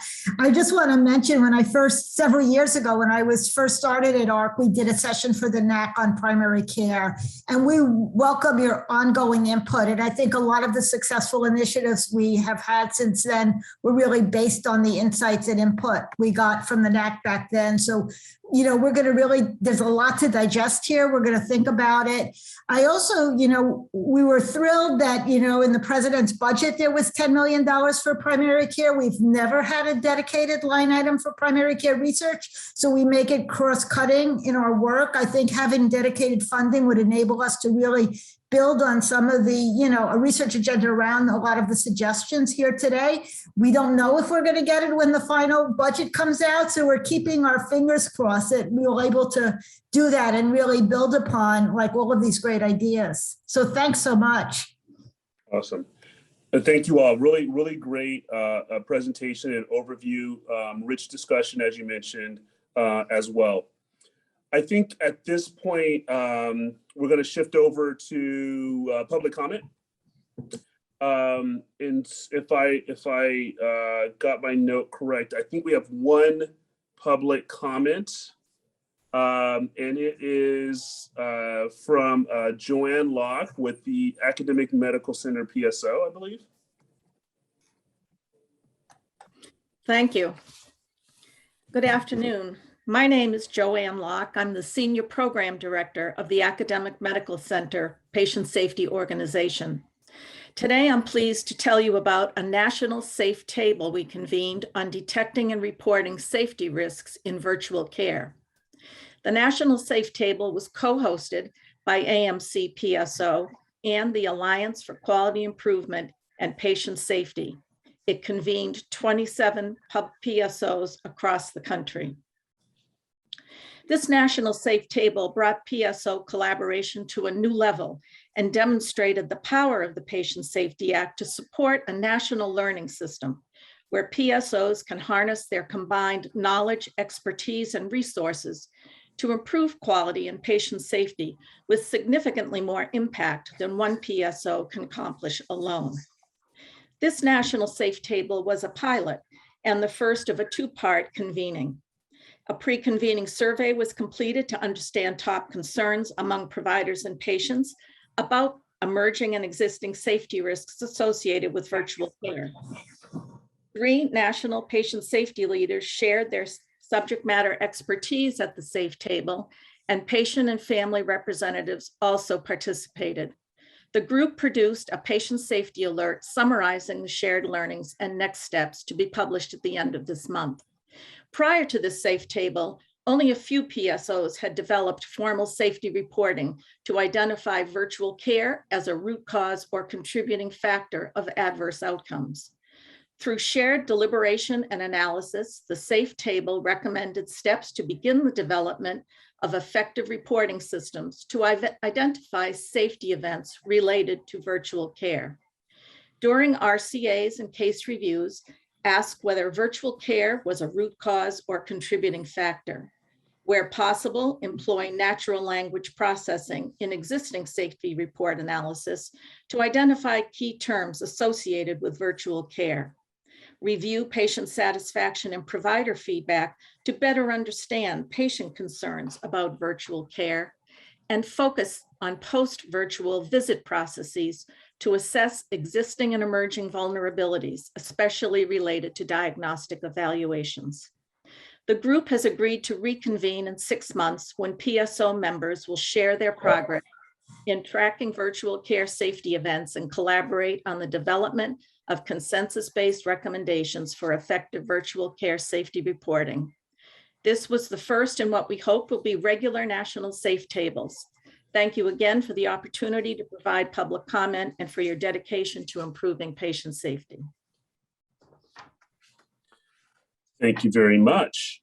I think that wraps up our public comment for this meeting, which means it is now my topic. So let's start this part of the, you can shut this slide down. Let's start this part of the section with any final comments. I mean, this was rich discussions today. I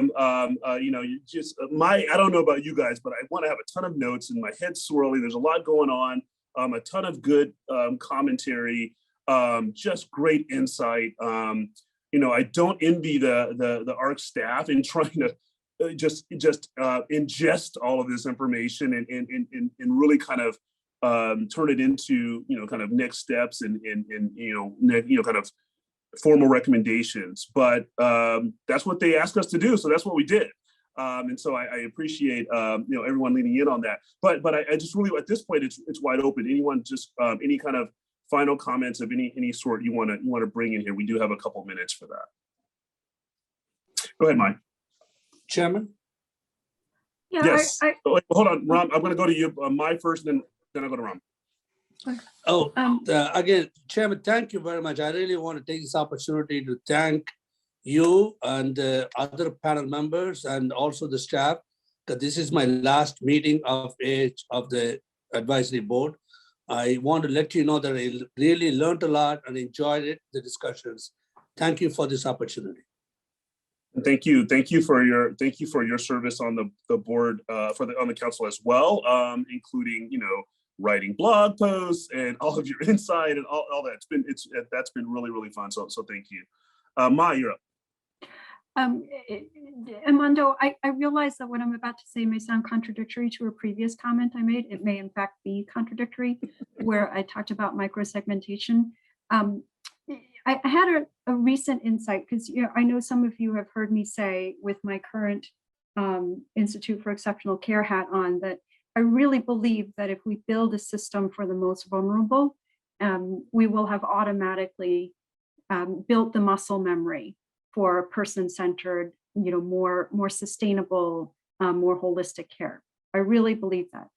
I think the current system that we have that we tend to end up testing is designed for that fictional person who lives right in the middle of the bell curve. Nobody actually lives there. And, and I don't have the perfect prescription for you about how to translate the notion of being prepared for the bell curve in the design of a primary care model, but I know that I'm pretty sure that's not what we've designed so far. And so to the degree that that gives permission to the AHRQ team to think about, well, what are the common denominators that would allow a health system to be prepared to address the bell curve? Maybe it's using plain language all the time, instead of just with people that you think have intellectual disability. Maybe it's having accessible exam tables all the time, instead of waiting to panic when you get that 500-pound patient. It's things like that. So that's my outgoing plea. No, I really appreciate that, and that's it's really, well, yeah. There's a lot there. This idea that we built to the median 50th percentile everything, and to your point, no one lives there. How do you? I think about how do you scale personalization and individual approaches, right? How do you do that at scale? I think that's the challenge, but that's probably what's in front of us vis-a-vis your thoughts there. So thanks for sharing that. I see your hand up, Chris, as well. Great, thank you. Again, similar last meeting, although I will be on the public comment part of these meetings going forward. So once you got me, you got me. I just need to say that. One of the things I wanted to comment, though, that I've brought up previously that I think is a challenge for AHRQ, and it comes up today in our discussions on almost every topic, like the need to get patients directly involved and the need to get consumers directly involved. I think AHRQ needs to put your brilliance together and say, how do you get consumers to know that AHRQ exists? I mean, we talk about it, but by the time they get to us, they're already in the healthcare system, right? How do we let the world know what AHRQ does and who AHRQ is? We work with rural sites, and the only way they get quality and safety information and tests is through AHRQ. They know AHRQ. But individuals, I mean, I think that's the, how do we figure out how to get AHRQ directly to consumers without us as intermediaries? We're adjuncts, but not the sole source of getting them into our research or into our pithy issues, but really having a direct relationship, because I think that will really put things on their head a little bit in terms of what people really want, what they really need, the questions that really aren't being asked, much less answered. So thank you, and you will see me again. Sounds good, and we're glad we'll be able to see you again. Gretchen, you're up next.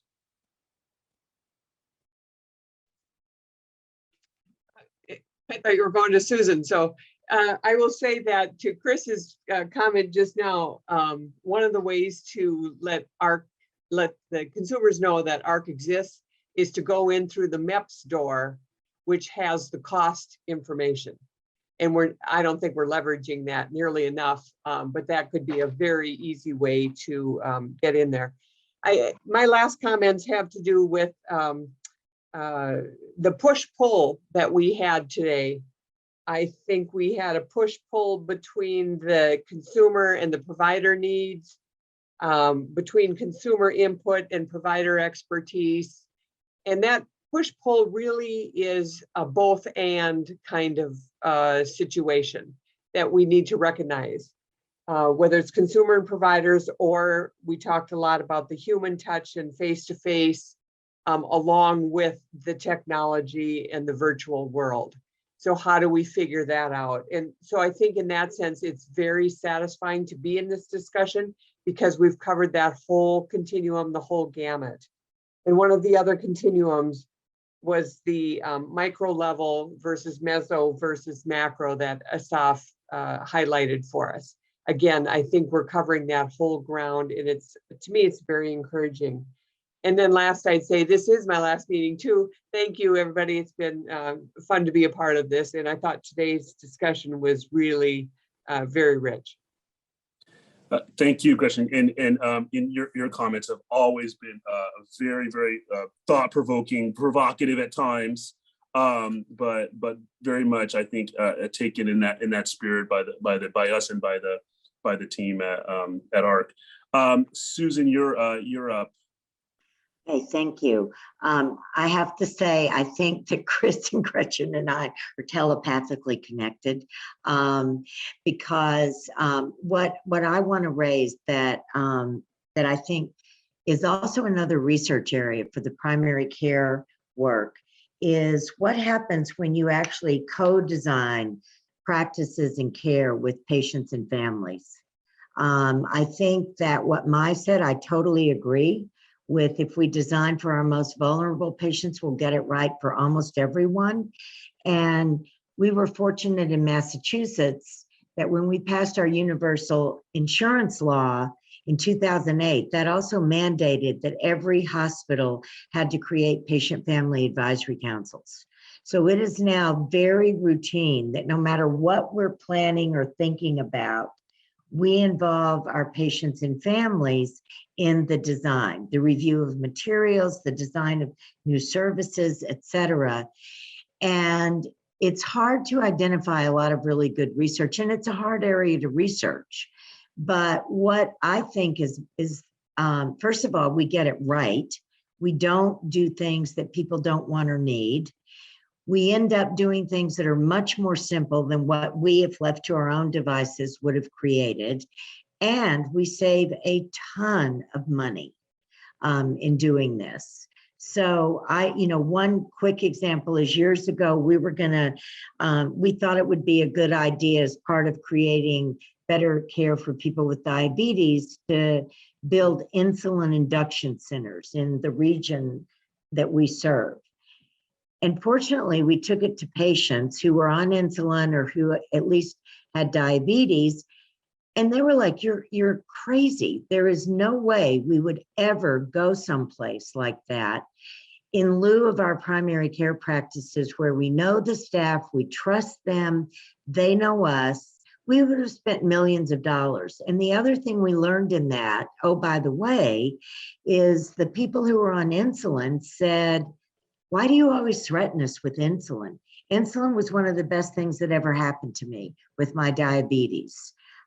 So that really changed the way we educated people about how insulin could potentially be helpful, rather than, talking about it like it was the worst thing possible.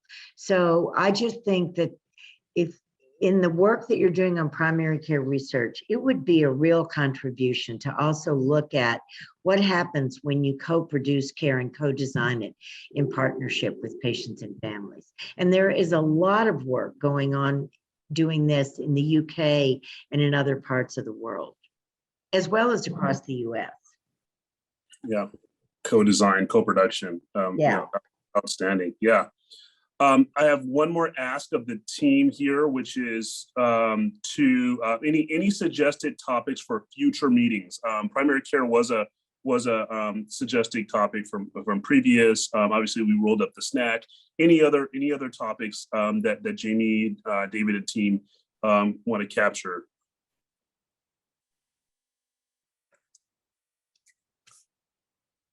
Now I have a bunch of hands. I'm not sure which one it's for. So I saw Yanling, and then I saw Mai, Peter, and Greg. So Yanling first.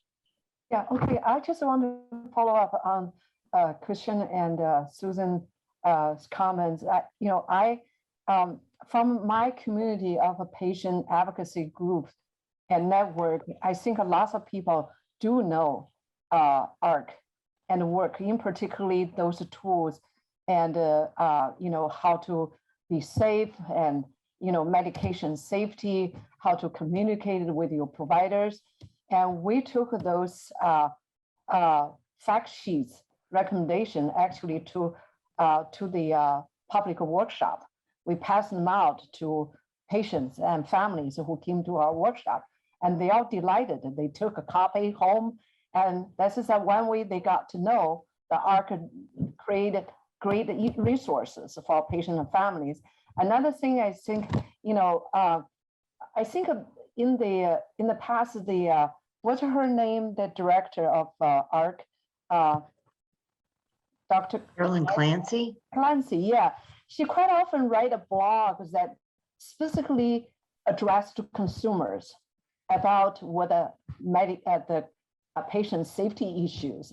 And that was quite popular. We share them with our network, with people. Hey, here's a great article come out. So I just thought that maybe, AHRQ is great to create, generate a lot of blogs and articles, and maybe sometime focused articles that just target consumers on, on the current issue that AHRQ is doing, like this primary care, why we care about it, and why we want to transform a new system that would help, the population health or well-being, as a whole person. So just a suggestion.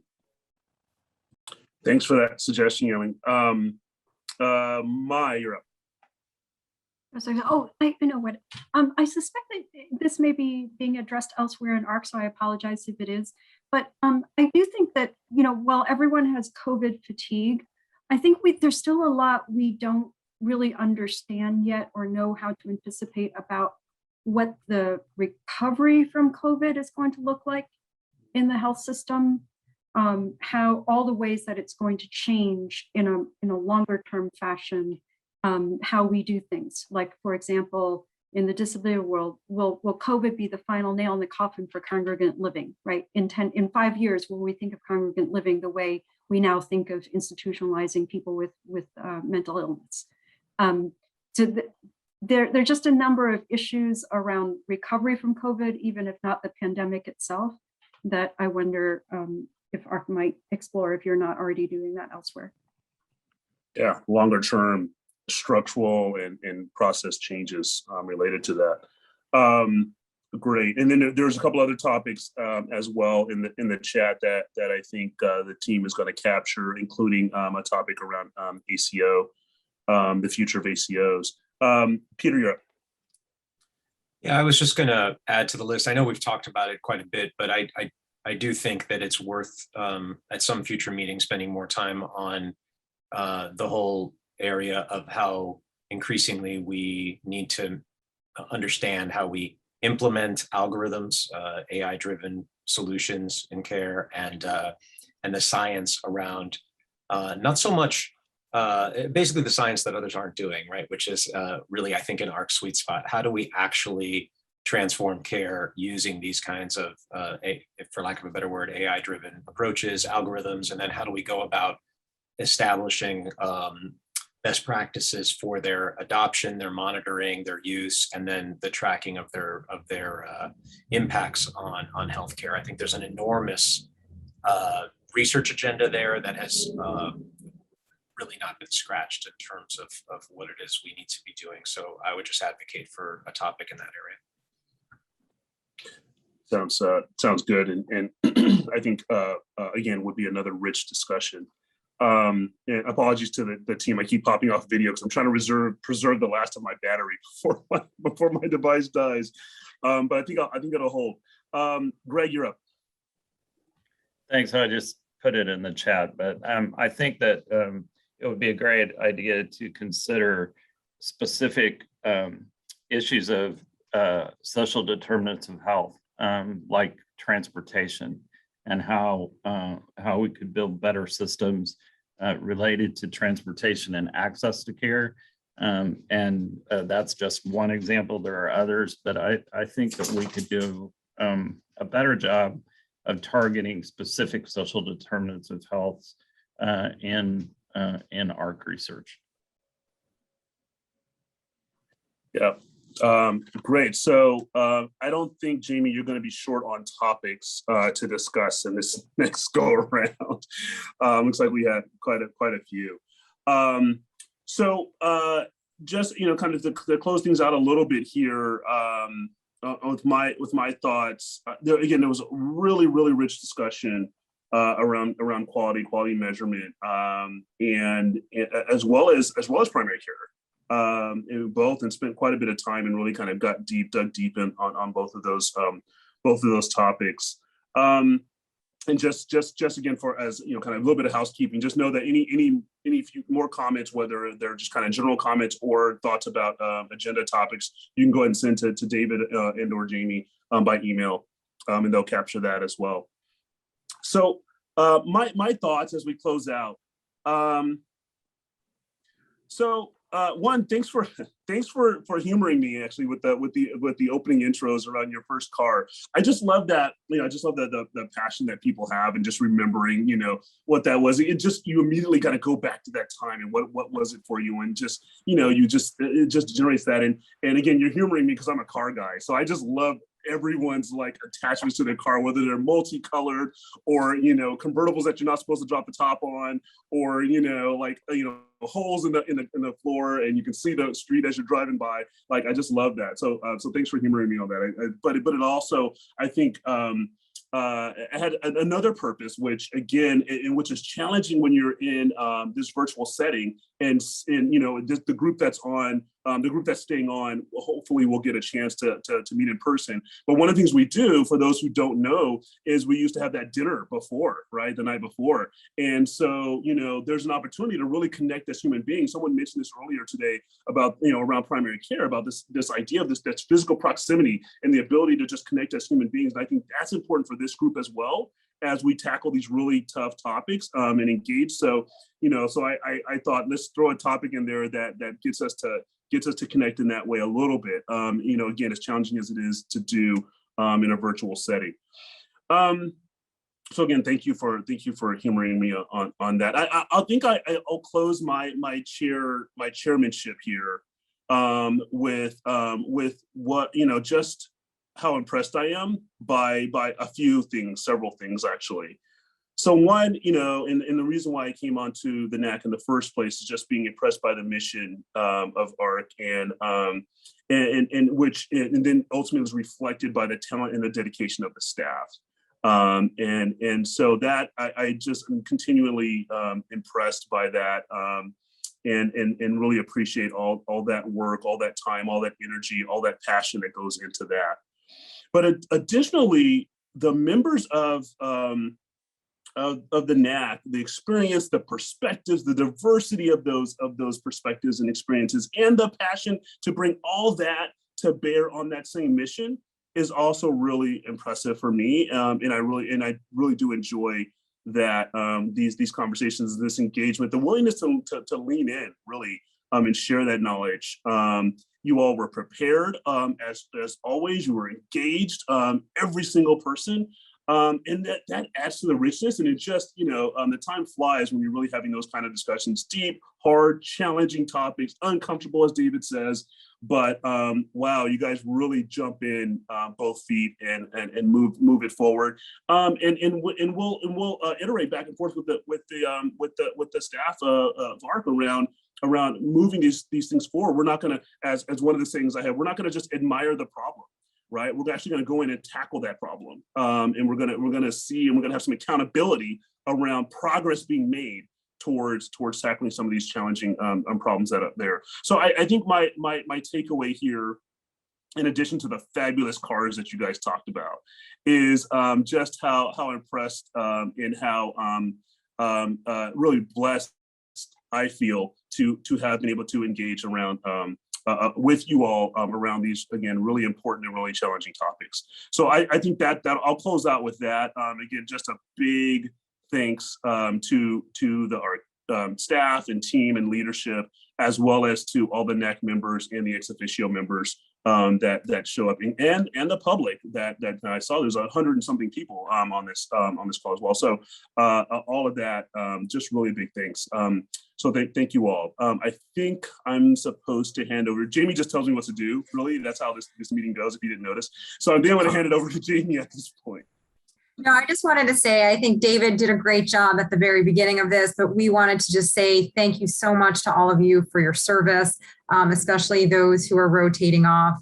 And of course, to Edmondo, who has been our chair for the past year, and it has not been an easy year. And honestly, I think some of the way, there's always positives that come out of situations like this. And so what it has done is really forced us to really think hard about how to prepare our folks to be able to work as a group. And I think you all showed us that you did that. You came prepared and you really understood and really participated in a very proactive way. And so for that, I'm just going to say thank you. And thank you so much for jumping in right away, especially to all of our new colleagues too. And what I'll also say is that some of this comes from Edmondo's leadership, but some of this also comes from the NAC members who are on this, but pushing us and challenging us. And obviously in these times when we are not as, physical presence, or we can't have that dinner, what came out of that is that we had a number of NAC members who joined together to write blogs together. And so we've had 2 that came out the past year, one on telehealth and one on health equity.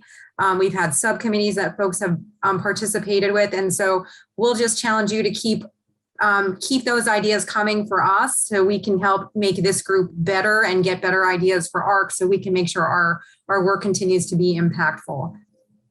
So with that, thanks again. And I don't know, David, if you want to say anything to close. Okay, we are all set. And again, thanks so much. Enjoy your last couple of minutes. And we look forward to continuing this conversation. As David said, we really do never let you go. So we'll figure out how to keep you involved. Thank you all. Everyone. Thank you.